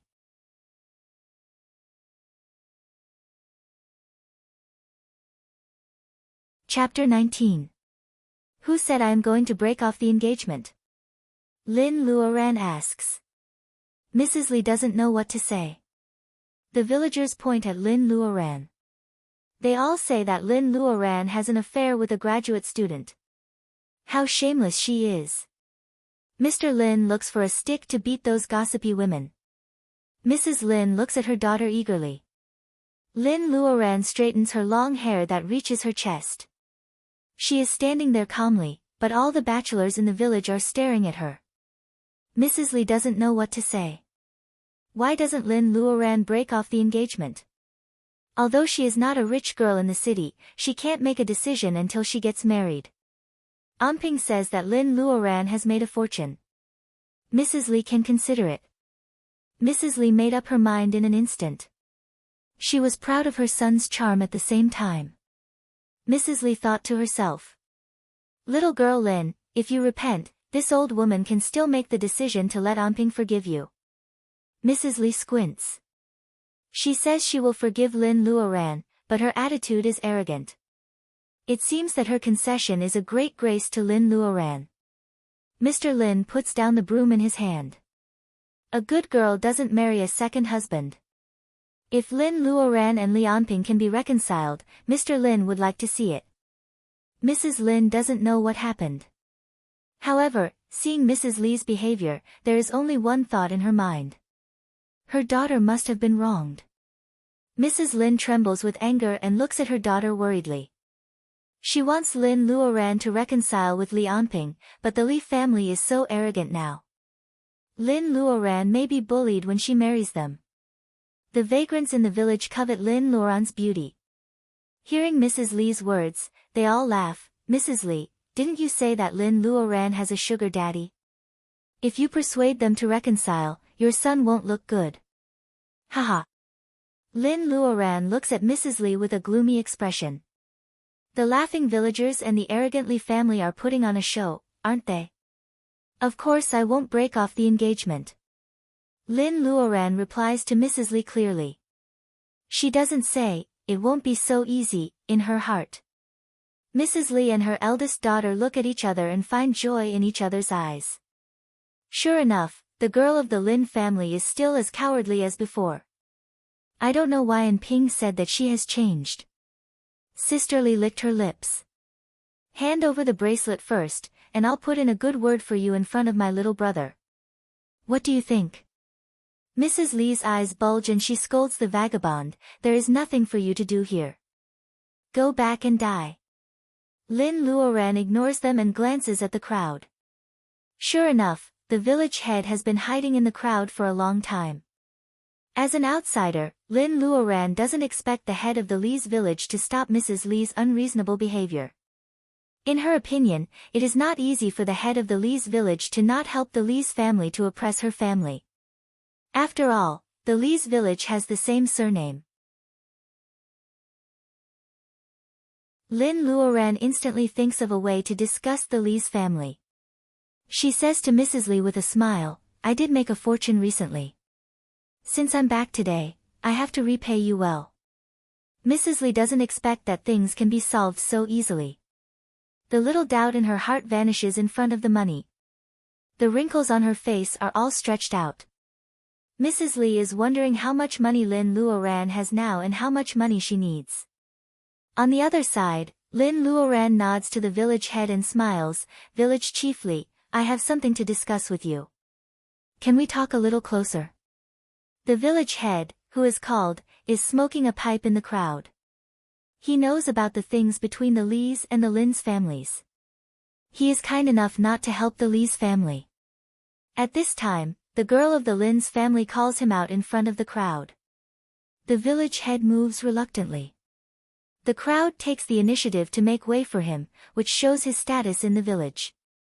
Lin Luoran is very satisfied with what she sees. Head, the Lin's family is from outside. The village has been taking good care of our family these years. Luoran is a little girl who doesn't have much ability. However, she has made a small fortune, so she naturally needs to show her kindness. Lin Luoran looks at the village head with a smile. Everyone is shocked. The girl of the Lin's family really went to the city to see the world. Why does she become so bold? Lin Luoran is going to bribe the village head openly. It is ridiculous that the Li's family is still standing aside with a sour face. It is estimated that they won't get anything good. People with discerning eyes can see it. How can the village head not understand the meaning of Lin Luoran's words? However, the Celestial Court has been cracking down recently. Even as a village official, he knows that he can't accept bribes in front of so many people. The girl of the Lin's family is so insensible. Doesn't she know how to give gifts in private? The village head blows a smoke ring and almost flattens the soil under his feet. Girl Lin, what kind of person do you think I am? How can I accept bribes from you? The girl is so young and ignorant. It is a pity that she has lost a lot of money. She deserves to be blackmailed by the Li's family. The village head feels sad. Lin Luoran is clear-minded. She can almost guess what the people of the Li's village are thinking. She pretends to be surprised. Head Li, I think the ancestral hall is a little old, so I am going to repair it. How is this a bribe? As soon as Lin Luoran finishes her words, the village head's eyes light up. He is even more excited than when he thought that Lin Luoran was going to bribe him. It is not that Li Weigua is honest, but the ancestral hall of the Li's village is the ancestral hall of the Li's family. He is the direct descendant of the Li's family. How much are you going to pay? The village head is so excited that he doesn't even have time to smoke. Not to mention the village head, even the onlookers are talking in a low voice. The Lee's village still has the tradition of the old school. The concept of family name is deeply rooted in the village. This is also the reason why no one stands out to say something fair even though they know that there is something wrong with the Lee's family. Hearing that Lin Luoran is going to repair the ancestral hall, the descendants of the Lee's family feel dizzy as if a big pie fell on their heads. Lin Luoran smiles and looks around at the people of the Lee's village with different expressions. Mr. and Mrs. Lin are confused. As for Mrs. Lee, the shrewd and mean old lady from the countryside, she looks at Lin Luoran with doubt. It seems that she has noticed something wrong. Headley, is 100,000 enough? Asking for 100,000 as soon as she opened her mouth, the lass of the Lin family had indeed struck it rich. The village head knocks his pipe on the big green stone in Lin Luoran's yard. He really wants to pay 100,000, but it is too hot. He doesn't know what Lin Luoran wants. Seeing that the village head is thinking, Lin Luoran turns to Mrs. Lee and sneers, "Mrs. Lee, are you kidding me? I don't care that Lianping hooked up with a rich girl and ignored the agreement between the two families. I even fed the dog with the money I used to support his education. But your family is so shameless. How dare you blackmail me? Do you really think my family is a pushover?" Lin Luoran looks at Mrs. Lee who is indignant and her nephews who are about to fight. Mrs. Lee's face turns purple. She is about to scold the shameless bitch when Lin Luoran looks down at her.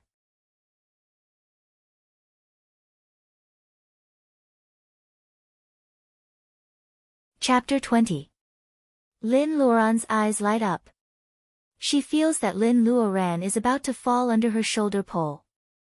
She has hated Lin Luoran's pretty face for a long time. Lin Luoran moves. Everyone thinks that she falls under Lianping's sister's shoulder pole. They can't bear to see it. Lin Luoran stands still. Lianping covers her wrist and jumps around in pain. Lin Luoran grabs the shoulder pole in a blink of an eye. Mr. and Mrs. Lin quickly stand beside their daughter to check if she is hurt. Mrs. Lee doesn't expect that Lianping will be hurt in this kind of fight. She is about to scold her daughter when Lianping raises her hand. Her wrist is red and swollen. Lin Luoran must have hurt her. Hiss. The onlookers gasp. They didn't know that Lin Luoran could be so cruel. Afraid of being hurt, the women in the village can't help but lean closer to their men to feel a sense of security. Lin Luoran comforts Mr. and Mrs. Lin. She easily breaks the shoulder pole into two and throws it into the ground. Only a few sharp thorns on the broken part remind people that it is a shoulder pole made of solid wood. Mrs. Lee is so angry that her shoulders can't help shaking. She frowns and her thin lips are slightly trembling. Everyone can see that Mrs. Lee is very angry. This is the first time that she has been frustrated in the Lee's village for so many years. How can she not be angry? In the past, she would rush up and beat her opponent or lie on the ground pretending to be crazy. However, today, she is angry and she has to swallow her anger. These days, Lin Luoran has been feeling that her body is full of explosive power after being transformed. Today, she shows her strength and subdues Lianping's mother and his domineering relatives. Lin Luoran is very satisfied with the result. Let alone Mrs. Lee, even the head of the village, who is still considering, can't help coughing when he sees that the Lin's family is not only rich but also powerful. He says, Lin Luoran wants to build the Lee's ancestral hall. She grew up in our village and is a filial daughter. Pingzi's mother, stop it. Mrs. Lee is not convinced. Seeing that his wife's wrist is swollen, Mrs. Lee's son-in-law also wants to do something. He secretly compares his strength with Lin's. Although most people in the country are strong, no one can throw a pole into the ground so casually. How much strength does it take to do that? The eldest son-in-law was scared, but he didn't want others to see that he didn't have the guts to avenge his wife. Village Chief Lee's words gave him a way out. Everyone knows that the head of the village has the supreme power in the Lee's village. Head of the village is just a title on the surface. He is the head of the Lee's village and has the real power to ask for the ancestral hall. Mrs. Lee knows that the head of the village is going to accept Lin Luoran's money and stand on the side of the Lin's family. She is too old to care about the face of the head of the village. She doesn't dare to confront Lin Luoran directly. She turns to Lin Luoran's parents and scolds, "Good. Good. Good. Look at the good daughter you've taught. If I had known that you were such a shameless family, I wouldn't have been so picky when I was blinded by a swallow.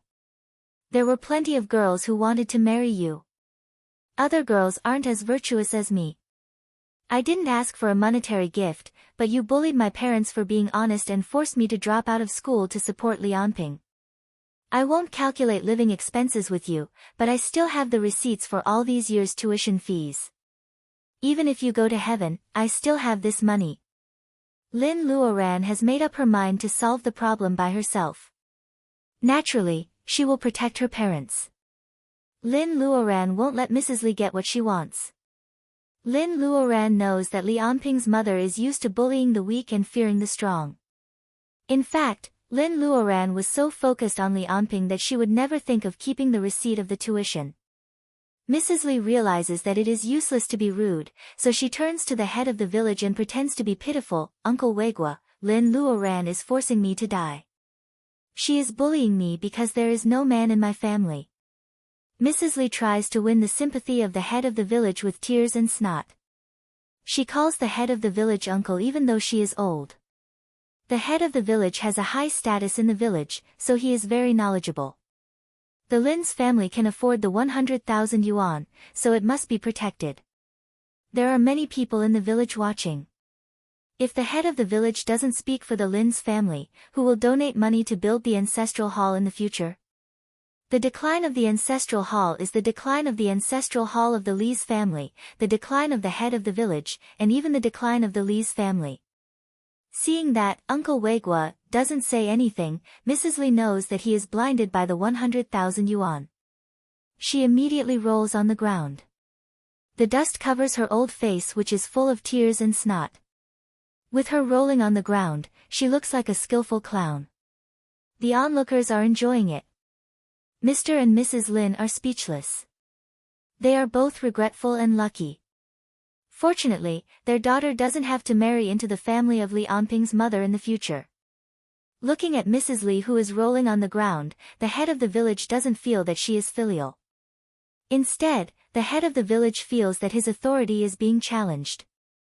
"I don't want to take care of your business. Tell me how much you owe me. If Lin Luoran really goes to the court to sue you, the Li's village will be disgraced. I will open the ancestral hall and ask for the family law. It's up to you." Mrs. Li also forgets to hit Raleigh. She stares at the head of the village. For the first time, she feels that her usual tricks are useless. Hearing that the village head seems to be on their side, Mr. and Mrs. Lin are relieved. They don't want to ask for money from the Li family. They just hope that the Li family will not come to their gate to scold them in the future. In this way, the two honest parents will be satisfied. Lin Luoran is very obedient at this time. Building the ancestral hall is a big deal. "I will send the money to the village committee tomorrow." The head of the village is very satisfied. After saying a few more words, he walks over Lianping's mother's leg with his hands behind his back and walks away leisurely. Seeing that their aunt is still rolling on the ground, the nephews of the Li's family are eager to have a try. Lin Luoran lowers her head and smiles. "I'll say the ugly words first. If anyone dares to lay a hand on my parents or harm my Lin clan, as long as they harm a single hair on my family, I'll take out 100,000 to repair the ancestral hall and another 100,000 to properly entertain them." The nephews of the Li's family stop. Hearing the beautiful girl in front of him, he says to himself casually, "I heard that many people would like to break their legs for thousands of yuan.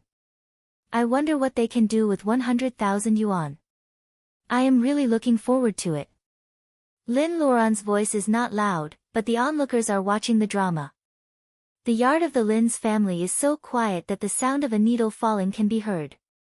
Hearing Lin Luoran's blatant threat that she will pay for revenge if anything happens to the Lin's family, everyone is shocked. Wow, rich people are really arrogant. Thinking of this, people dare not to stay and watch the drama anymore. They all leave quietly. In just a few minutes, there are no birds or animals outside the fence of the Lin's family. The autumn wind blows on Ms. Li's forehead. She doesn't feel the pain in her wrist, but her heart is cold. Mrs. Li widens her eyes. She feels that Lin Luoran, who used to be weak and gullible, is like a tiger in the woods who can kill people with a smile. For the first time, Mrs. Li feels scared. However, Lin Luoran is afraid that the fire is not strong enough. She leans over and whispers to Mrs. Li, Auntie Li should go back to raise money as soon as possible. Who knows if Li Anping will have an accident after a long time. A young talent with a broken leg and an arm, only a fool would choose him. Hearing this, Mrs. Li is frightened. She grabs Ms. Li's trousers with trembling hands and stands up. Then she runs away with the rest of the Li family. Mr. and Mrs. Lin can't believe that Lin Luoran can get rid of the troublesome Mrs. Li like this. They are stunned. Mrs. Lin suddenly remembers the 100,000 yuan that her daughter promised. She is worried. My dear, how are you going to pay 100,000 yuan? Auntie Li leans against the door and laughs heartily. Luoran is capable now. What are you worried about, Mrs. Lin? Mrs. Lin pinches Lin Luoran's ear. No matter how capable you are, you can't waste money like this. Although Mrs. Lin only gets angry in front of Lin Luoran feels that such an atmosphere is actually very warm. After getting rid of the Li family, Lin Luoran is in a good mood. She covers her ears and smiles. Auntie, let's invite Uncle to my house for dinner tonight. Mr. Lin rushes into the house in a muffled voice. However, he remembers the beef in the pot. You're tuning in to the Blissful Bookshelf YouTube channel. We're so grateful for your support and don't forget to subscribe to join us on this incredible journey through captivating stories. Your generosity through donations truly makes a world of difference, as it's the primary source of revenue that allows me to expand and enhance this channel for you. Thank you from the bottom of my heart for being a part of this adventure.